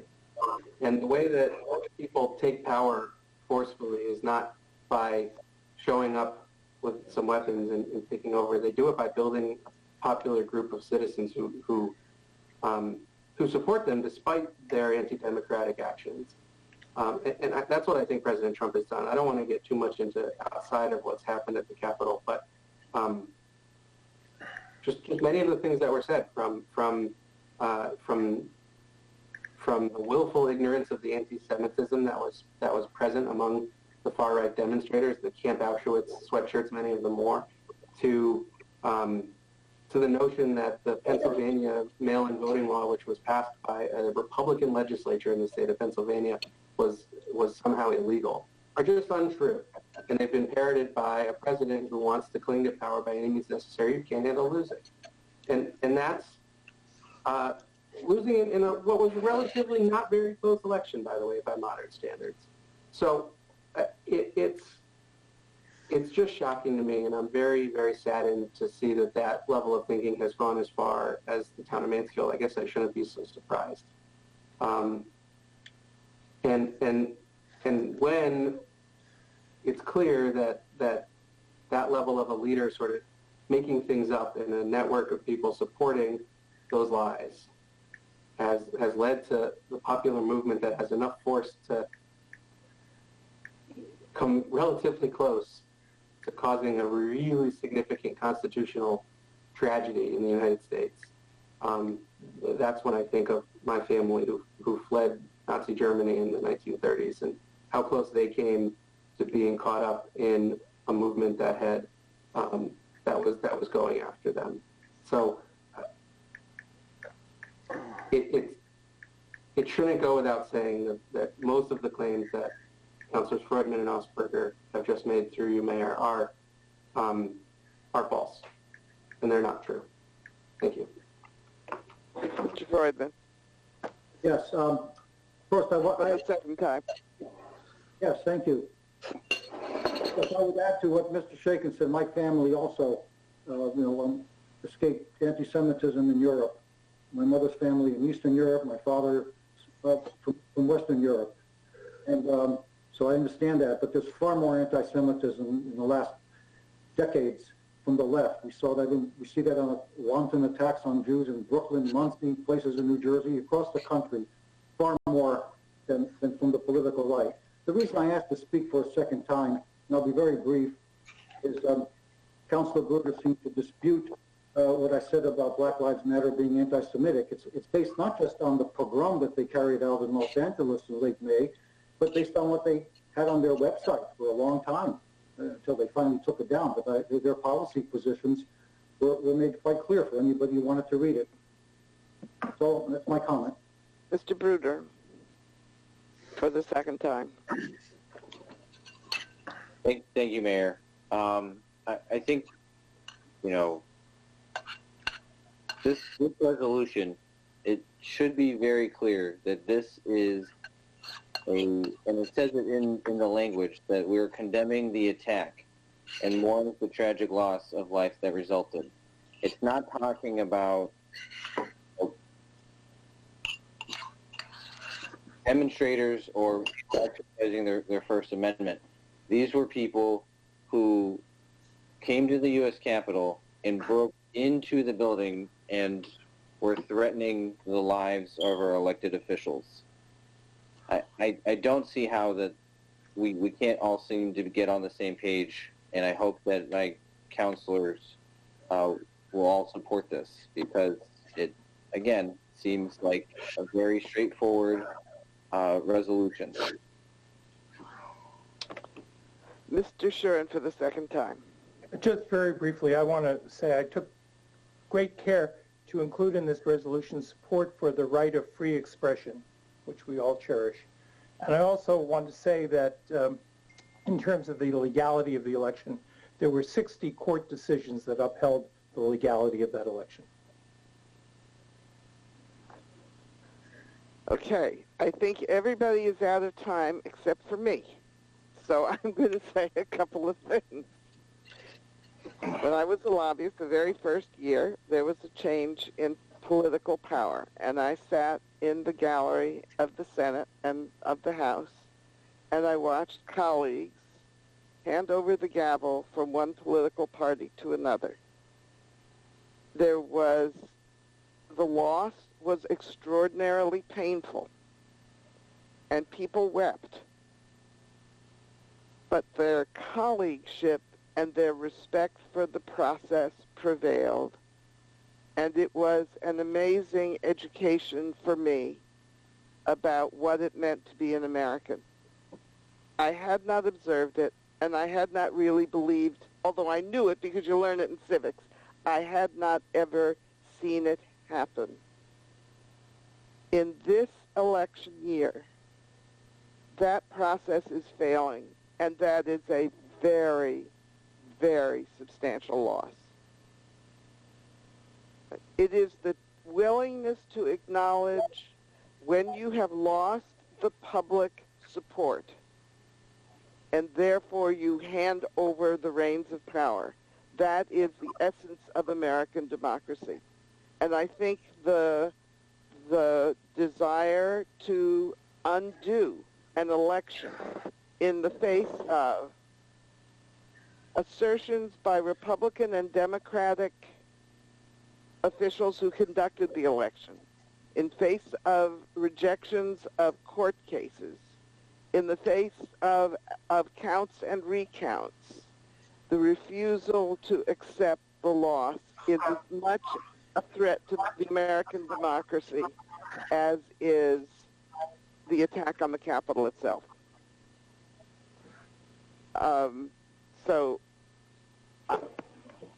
It is this transfer of power that is what really is so important to defend, and why I think this resolution is a good one. So I think everybody is now out of speaking time, and so it's time to call the vote. Ms. Chain, would you call the roll, please? Yes. Alsberger. No. Berthelot. Yes. Bruder. Yes. Freudman. No. Hachenberger. Yes. Moran. Yes. Shuren. Yes. Shaken. Yes. Thank you. All right. I am really sorry that this wasn't a unanimous vote. The next item on our agenda is the second edition, and I'm going to ask Mr. Aylesworth to present this bit of, and perhaps Ms. Painter, the two of you together? Yes, now that we've confirmed that Linda is in the meeting, if she's still with us, I'll actually hand it over to her to explain what's going on here. Hi, everyone. So, hello. Hello. So with the original resolution that you passed on August 10th, authorized John as the interim town manager to apply for the COVID-19 grant and to also act as the town's official representative. In our meeting this morning with the Department of Housing, they had originally indicated a few weeks ago that we could use the corporate resolution authorizing Ryan to execute all agreements on behalf of the town. However, this morning they requested that we actually do a new resolution from the council that specifically names Ryan as the authorized representative for this grant. So that is what we are asking you to approve tonight. All right. There is a motion in the supplemental packet. Mr. Shaken? Thank you. I'd like to make the motion move effective today to adopt the attached resolution authorizing Ryan Aylesworth, town manager, to execute all documents and agreements associated with the Small Cities Community Development Block Grant for COVID-19 assistance and to serve as the town's authorized representative. Is there a second? Second, Mr. Bruder. Mr. Shaken? Thank you. As Linda just said, we already did this. We passed a resolution authorizing the town manager in those terms to be this representative. This is a technical correction at the behest of the Connecticut Department of Housing to specifically name Ryan, and it ought to pass quickly, in my opinion. Thank you. Does anybody else wish to speak to this motion? All right. Is there anybody who is going to abstain from this vote? Is there anybody who is going to vote no on this motion? Then I will declare that the motion has been adopted unanimously. Thank you. It's now almost 9 o'clock. Mr. Osberger voted yes on... Mr. Osberger, was this on the last motion or on the resolution? On our present motion. On the present motion. Okay, so it is unanimous. Thank you. All right. The next item on the agenda is the budget review calendar. Mr. Aylesworth? Yes. I'd like to turn it over to our finance director, Charmaine, who will walk us through the budget review calendar so that the council can see what we have proposed, excuse me, for the month of April.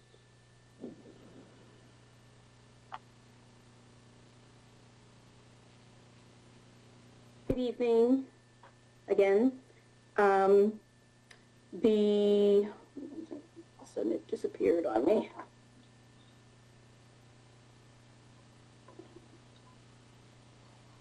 Sorry about that. The proposed schedule is consistent with the previous year's schedule, with the exception that we are looking to have these meetings, as we've been having regular council meetings, virtually until there's no expectation that we'll be able to do these meetings in person. But the schedule, again, is consistent with the previous years. We're hopeful that we will be able to make the schedule work. The schedule has been reviewed and by the town manager's office, and to see and ensure that we're not doing any major conflicts with any other critical meetings. And this is what we are looking to work toward as far as preparing the budget for fiscal year 21-22. Ms. Berthelot.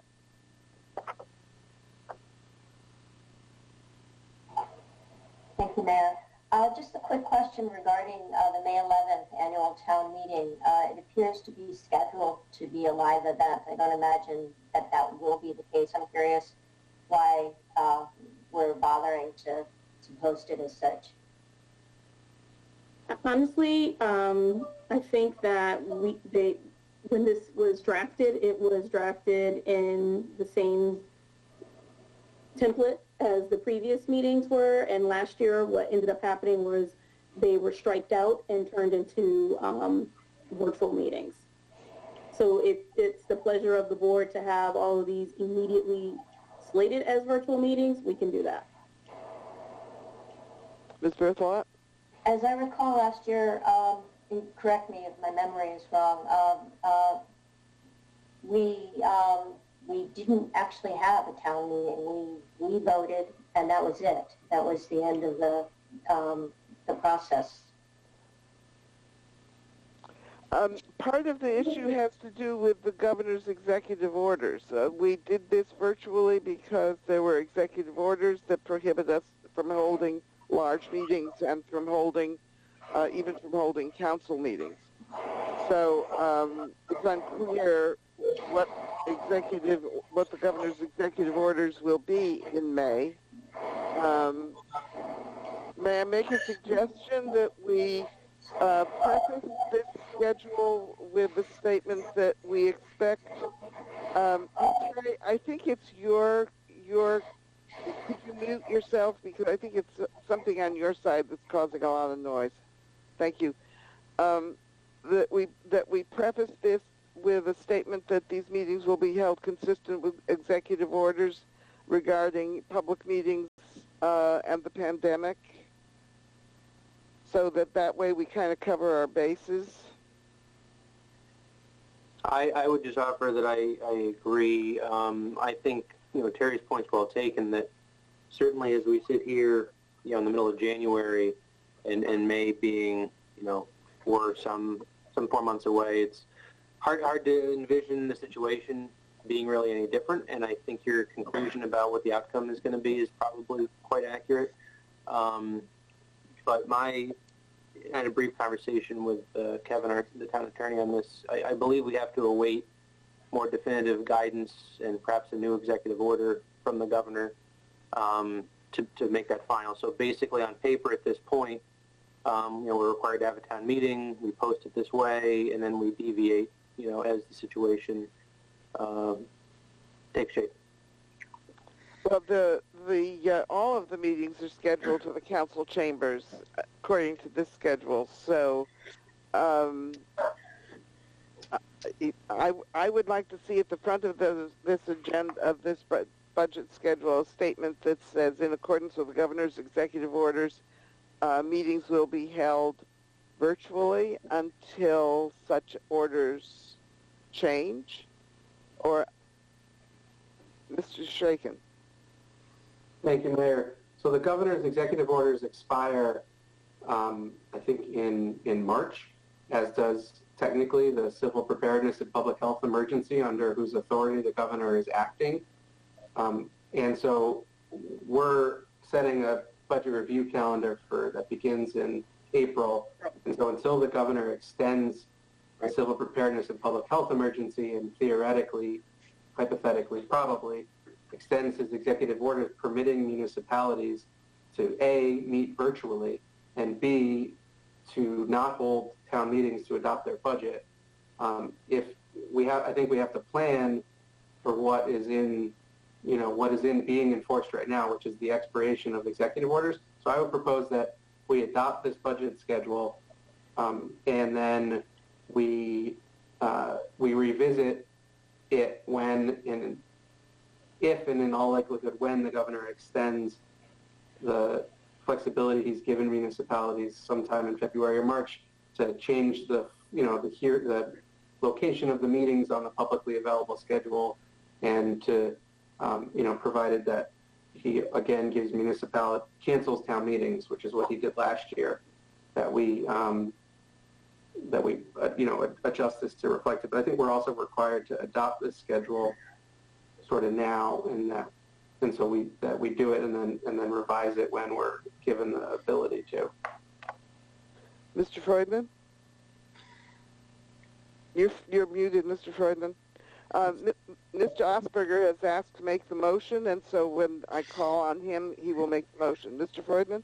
I completely agree with what Mr. Shaken said, and I think it's proper that until we get new guidance from, extending the governor's authority to do what's going on now, I think that the budget schedule is in here is proper, because I think the town charter requires that we call the town meeting. So we really should have it in until we, take it away because of an executive order that may come. So I think all of these suggestions are good, and that's all I have to say. Okay, Mr. Osberger. Yes, ma'am. I move to adopt the proposed budget review calendar for fiscal year 2021/2022 as presented by staff.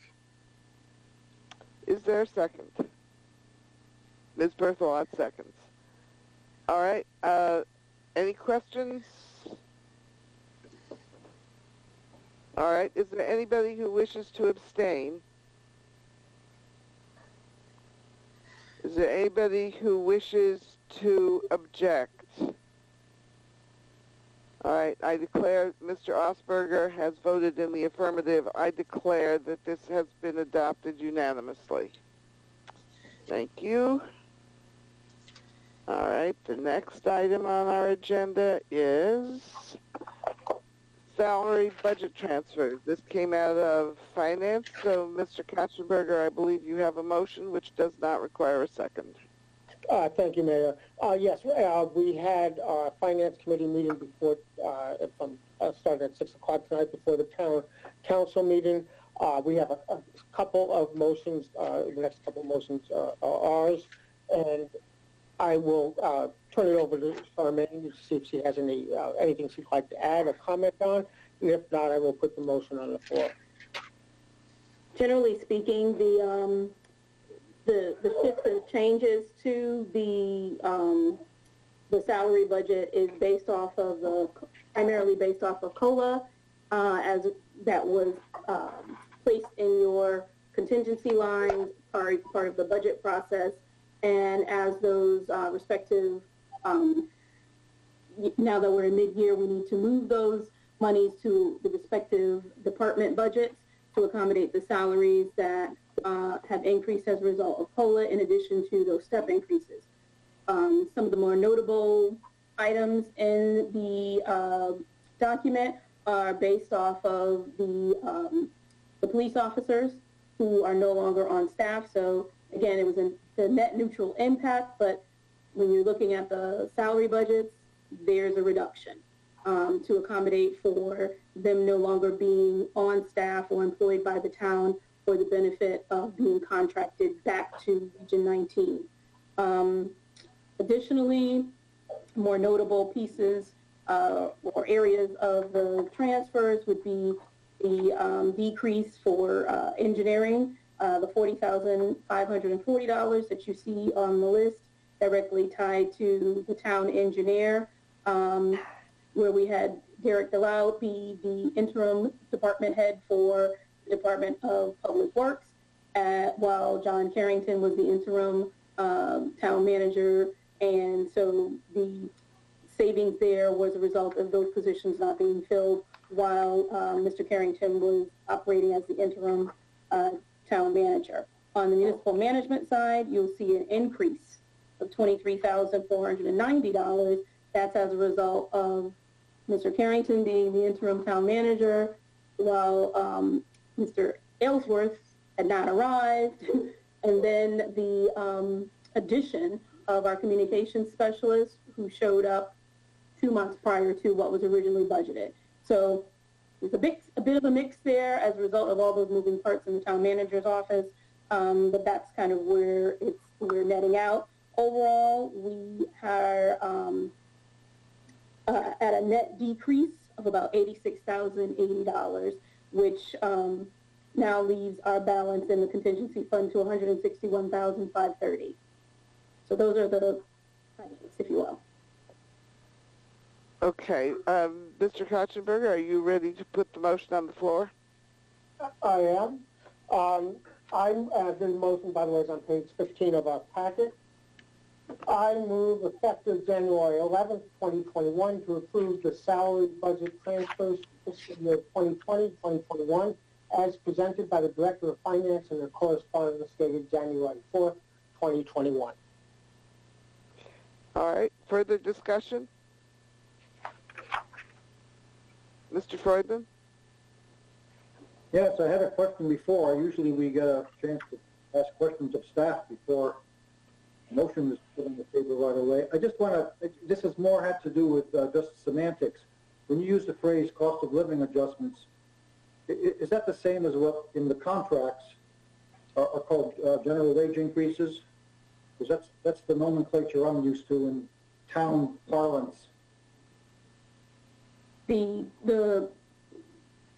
would have to look specifically at what you're referencing in the respective contracts.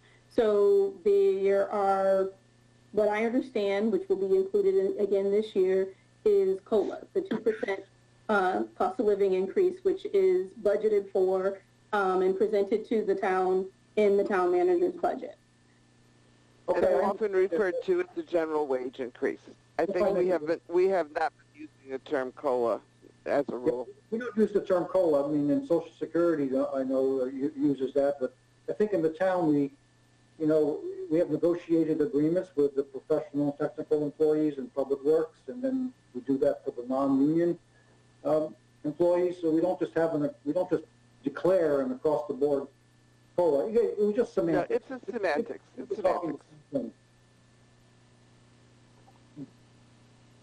Any other question or comment? Is there anybody who wishes to vote against the salary transfer?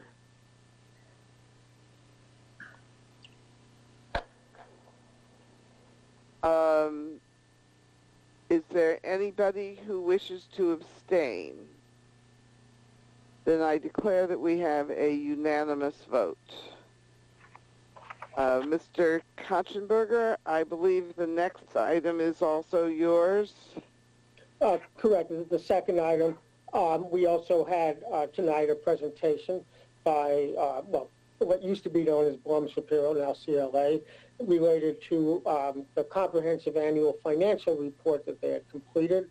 Again, we'll turn it over to Charmaine for any questions, to summarize and respond to questions.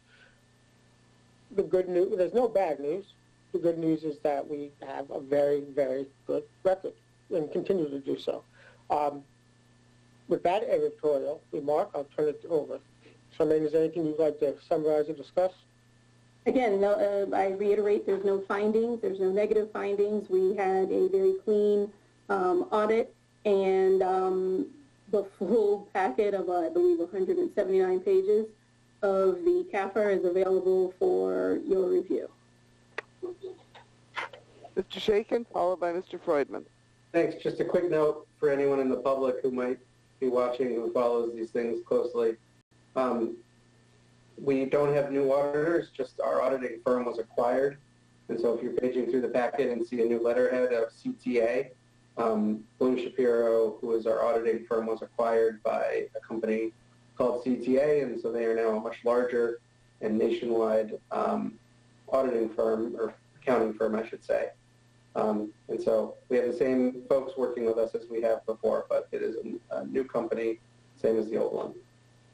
So the just to echo, Madam Mayor, what Mr. Shaken just indicated, so the documentation still has Bloom Shapiro on it, and because the audit was finalized by December 31st, and the merger of CLA with Bloom Shapiro took place on January 1st.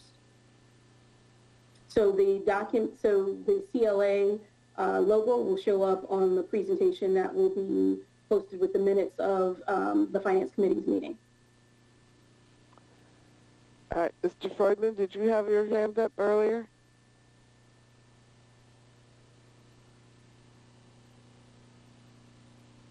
I apologize for the delay. Trouble finding my clicker here.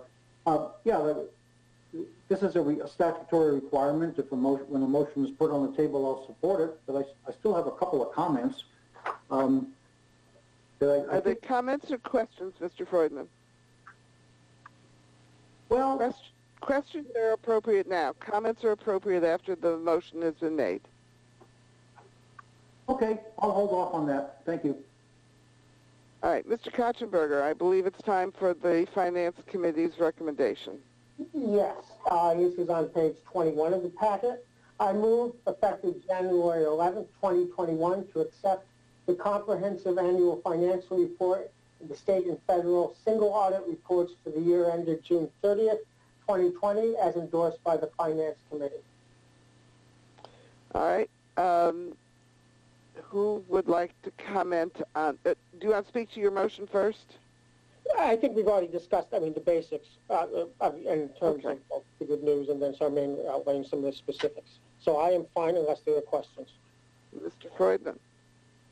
Yes, thank you. And these aren't questions. I think, as the mayor indicated, this is the time maybe to make a few comments. I think the CAFRE is fine. It's a very professional company. We've had the same auditor for many years, knows the town, knows how to read our books, and to make sure we're in compliance with the generally accepted accounting principles. That's fine. I'd just like to point a few things out, just for general interest.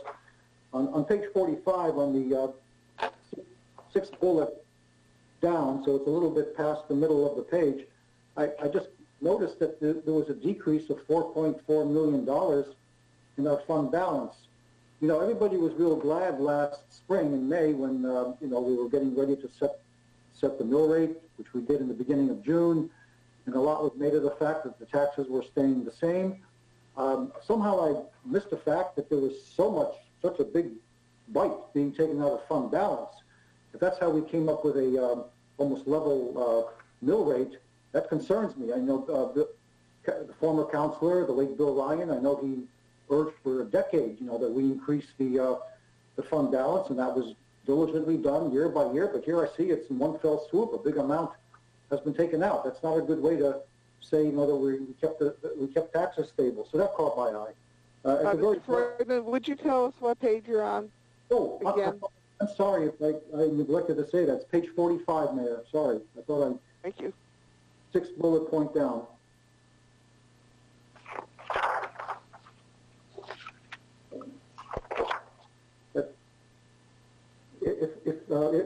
Yes.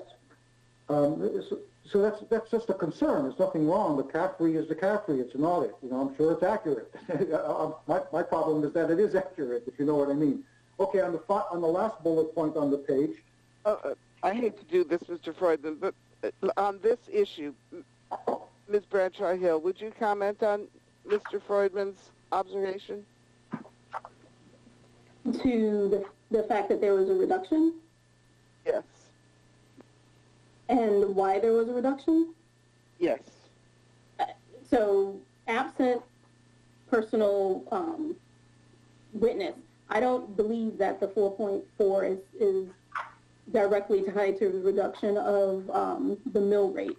There are if you look deeper into the comprehensive annual financial report, you will see that there are ebbs and flows in the fund balance as it relates to our capital projects, the projects that are in play, you know, and it's a timing issue. The projects that are in play, the debt service that we get, our bonds, and when we spend against them. So the money sits when we get the funding, whether it's governmental revenues or bonds, that money goes into our STIF account.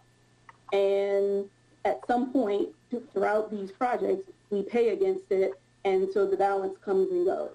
So based against our actual approved projects that you all have reviewed and approved, the balance will fluctuate. When you look at the areas in the CAFR that speak to our fund balance year over year, you will see that there was not a $4.4 million hit to the fund balance. These these bullets that are in this this MD&A speak to the fluidity of the movement of cash against the projects and the natural expenditures that we have over the year. Okay, I'm an engineer, not an accountant, so I just want to add to that, Councilor Freudman. It was, this was shared with the Finance Committee prior to this meeting, so I understand you haven't seen the presentation that the CLA provided. So this might answer some of your, or alleviate some of your concerns, but the general fund's unassigned fund balance, which is, I think, primarily what you're talking about when you're expressing concerns about, you know, the mill rate, it has increased year over year. It's actually been steadily increasing and increased again from 2019 to 2020, as well as a percentage of the overall budget. Usually between 8 and 17% is a target range right now for the town of Mansfield. We're sitting at about 13% of the general fund. 13.9. Yep. And so that's a very healthy place to be. I think Charmaine would attest to that. okay, I'll have to accept that. It did catch my eye, so it's maybe not as ominous as it seemed to me. On the final bullet point, there was some encouraging language about last sentence, a decrease in bonds payable. That means that debt outstanding. I think that needs to be understood within the context. Please recall, as I'm sure all of you do, who perused budgets carefully, that in early March of 2019, in other words, the year prior to the fiscal year being audited here, the town borrowed $7.4 million, so there was a huge spike, which is in our outstanding bonds. And that's going to take some time to bring down. So to say, oh, it's great that we've come down whatever the number was, $585,000, that's not so good when seen within that just means you paid off some of the older debt and started to pay a little bit of the $7.4 million debt. But this is a problem. I think it would have been more useful to see things in perspective if instead of focusing just on bonds payable, to focus on debt service, because that's kind of a good snapshot of what is going on. And very briefly, because we're not here to discuss the budget, this is a CAFRE, our debt service was $275,000 2 fiscal years ago, $410,000 for this fiscal year, the last one that's being audited here, and it's $700,000 in the current fiscal year. So we went from 275 to 410, and currently, in this current year, it's going to be 700, and I project it'll be 2.7 million in debt service by 2025 when we're paying for a new elementary school on those bonds and on the middle school roof. So, I mean, that may be beyond the scope of what a CAFRE is. It's just a snapshot of 1 year, but, this almost sounded like happy news, and I'm not so happy. So I thought I'd put that out there. I have some other comments, but I'll leave it. It's getting late. So thank you very much, Mayor. Thank you. Anybody else wish to comment on the financial report? Is there anybody who wishes to abstain from the resolution approving these? Is there anybody who wishes to vote no on the recommendation to accept these reports? All right, I will declare that they have been accepted unanimously, and the motion has been adopted unanimously. Thank Madam you. Mayor, if I might, just before we transition to something else, I just want to put a plug in for the work that Charmaine's doing. She's, I mean, for somebody who's as new as she is, although she's like a seasoned, longtime veteran compared to a new guy like me, she's managing this work for 6 or so different entities, and right now, all these things are coming to a head kind of at once. Whether it's audits of past years or the new budget season, and I just have to say I've been very impressed with her command of things. I'm sure she feels like at times that she's not being as successful maybe she wants to be, but I think that's just her humility coming through. I think she's doing a great job. I hope all members of the council know that. Thank you. Thank you. Glad to hear it. Okay, the next item is reports of council committees. Ms. Berthelot has personnel met. We have not. Mr. Katzenberger, do you want to add anything for finance? No, those are the topics we discussed today. Mr. Bruder, Committee on Committees? We'll be meeting, I believe, on Thursday. Has the ad hoc committee on housing met or have anything to contribute? We were planning on meeting on Wednesday, or that meeting got canceled. We've already set our schedule for the year, which is one of the main things we needed to do. And we'll be meeting at the next scheduled meeting. Okay, thank you. Any departmental and advisory committee reports, comments? Petitions, requests, and communications? Mr. Bruder. Thanks, Mayor. I just wanted to point out the communication we received from the DeVivos in regards to their support for the work that we're doing with small businesses in the community.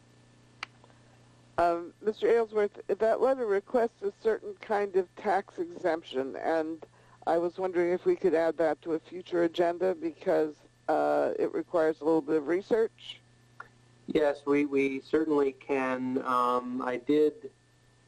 want to do a little more research. I was going to let the council know that I did get some feedback from Attorney Deneen. I asked about setting aside, the question of whether or not the council might want to act on such a proposal, the legality of it. And I need to talk with Attorney Deneen a bit more, but my takeaway from that, his initial feedback was that the general statutes have very specific exemptions when it comes to business-related personal property that can be subject to an exemption, and the sort of blanket waiver exemption, whatever you want to call it, that Mr. DeVivo is proposing, it doesn't look like the council could act on, even if the council was so inclined. State law wouldn't allow it. But yeah, I'll be happy to do a little more research and confirm my current understanding. We can add it to a future council agenda if that's your desire. I'm sure that every member of this council is concerned with supporting local small businesses and anything we can do to help. Mr. Shakin. Thanks. I just wanted to note it's been a long time since something like this came up somehow. But in the past, sometimes when we would get citizen questions during public comment, and they couldn't be answered that night, but they didn't. But if the answer is what you have sort of researched preliminarily, Ryan, the town manager would in the past just address the citizen question with an answer in his report if it doesn't need to be a full council agenda item. And so if in fact we are not allowed to take the action that John is suggesting in this letter, I think that would be an appropriate way to handle it too. I was trying to remember, and the last time that happened was Matt Hart used to do it when we'd get questions in public comment that he didn't know the answer to that night. He'd go back and put them in his report in 2 weeks if they didn't rise to the level of needing a full council debate. No, I agree. I agree that if legally, again, despite what people might feel on a personal level they might want to do, if legally the proposed action, can't be taken, that would be the appropriate next step. I would only propose to bring it back before the council if it looks like there's actually some possible action to be taken. But that raises another thing. The paper announced that the town had decided to delay property tax collections for is it 90 days that the governor has authorized? And this did not require council action, but we have decided to do that as we did it in the past. Yeah, the council took no additional action. The default result was going to be a repeat of what happened in the last semi-annual billing, which is that 90-day extension. Okay, is there anything else to go on a future agenda? There's one last motion on Mr. Shaken. Sorry, I thought we hadn't moved on to future agendas yet. I had one thing on future agendas, which is just to reiterate, I don't know if any of my fellow councilors or all of them got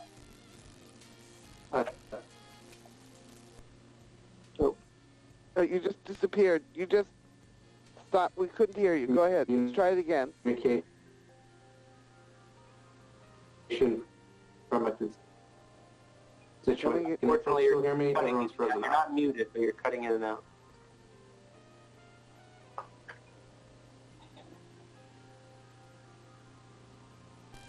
How about now? Is it better? Yes. Okay. Never mind. Never mind. Oh, you're gone again. Sorry, no. Can folks hear me now? Sorry. Yes. Yes. I'm gone again. Okay, never mind then. I'll bring it up in my... I'll just talk to you, Mayor. Okay. Mr. Katzenberger. Thanks. I'd like to make this at least a yearly thing, but I think it's been a year or maybe slightly over. But I would like to, within the next couple meetings, get an update on cybersecurity. The town collects, like any public entity, a lot of information, a lot of payment information, a lot of personal information. This is, to say it's rapidly evolving is an understatement. And I think it would be, I would appreciate if we could get an update, not because of any specific concerns other than the importance of the topic. If we could get an update from IT. Is there anything else for future agendas? All right, Mr. Osberger has made the motion to adjourn. Is there a second? Seconded by Mr. Bruder. Okay, well, thank you all, and have a good night. Happy New Year. Stay well. Thank you. Happy New Year. Stay healthy. Happy New Year. Happy New Year, everyone.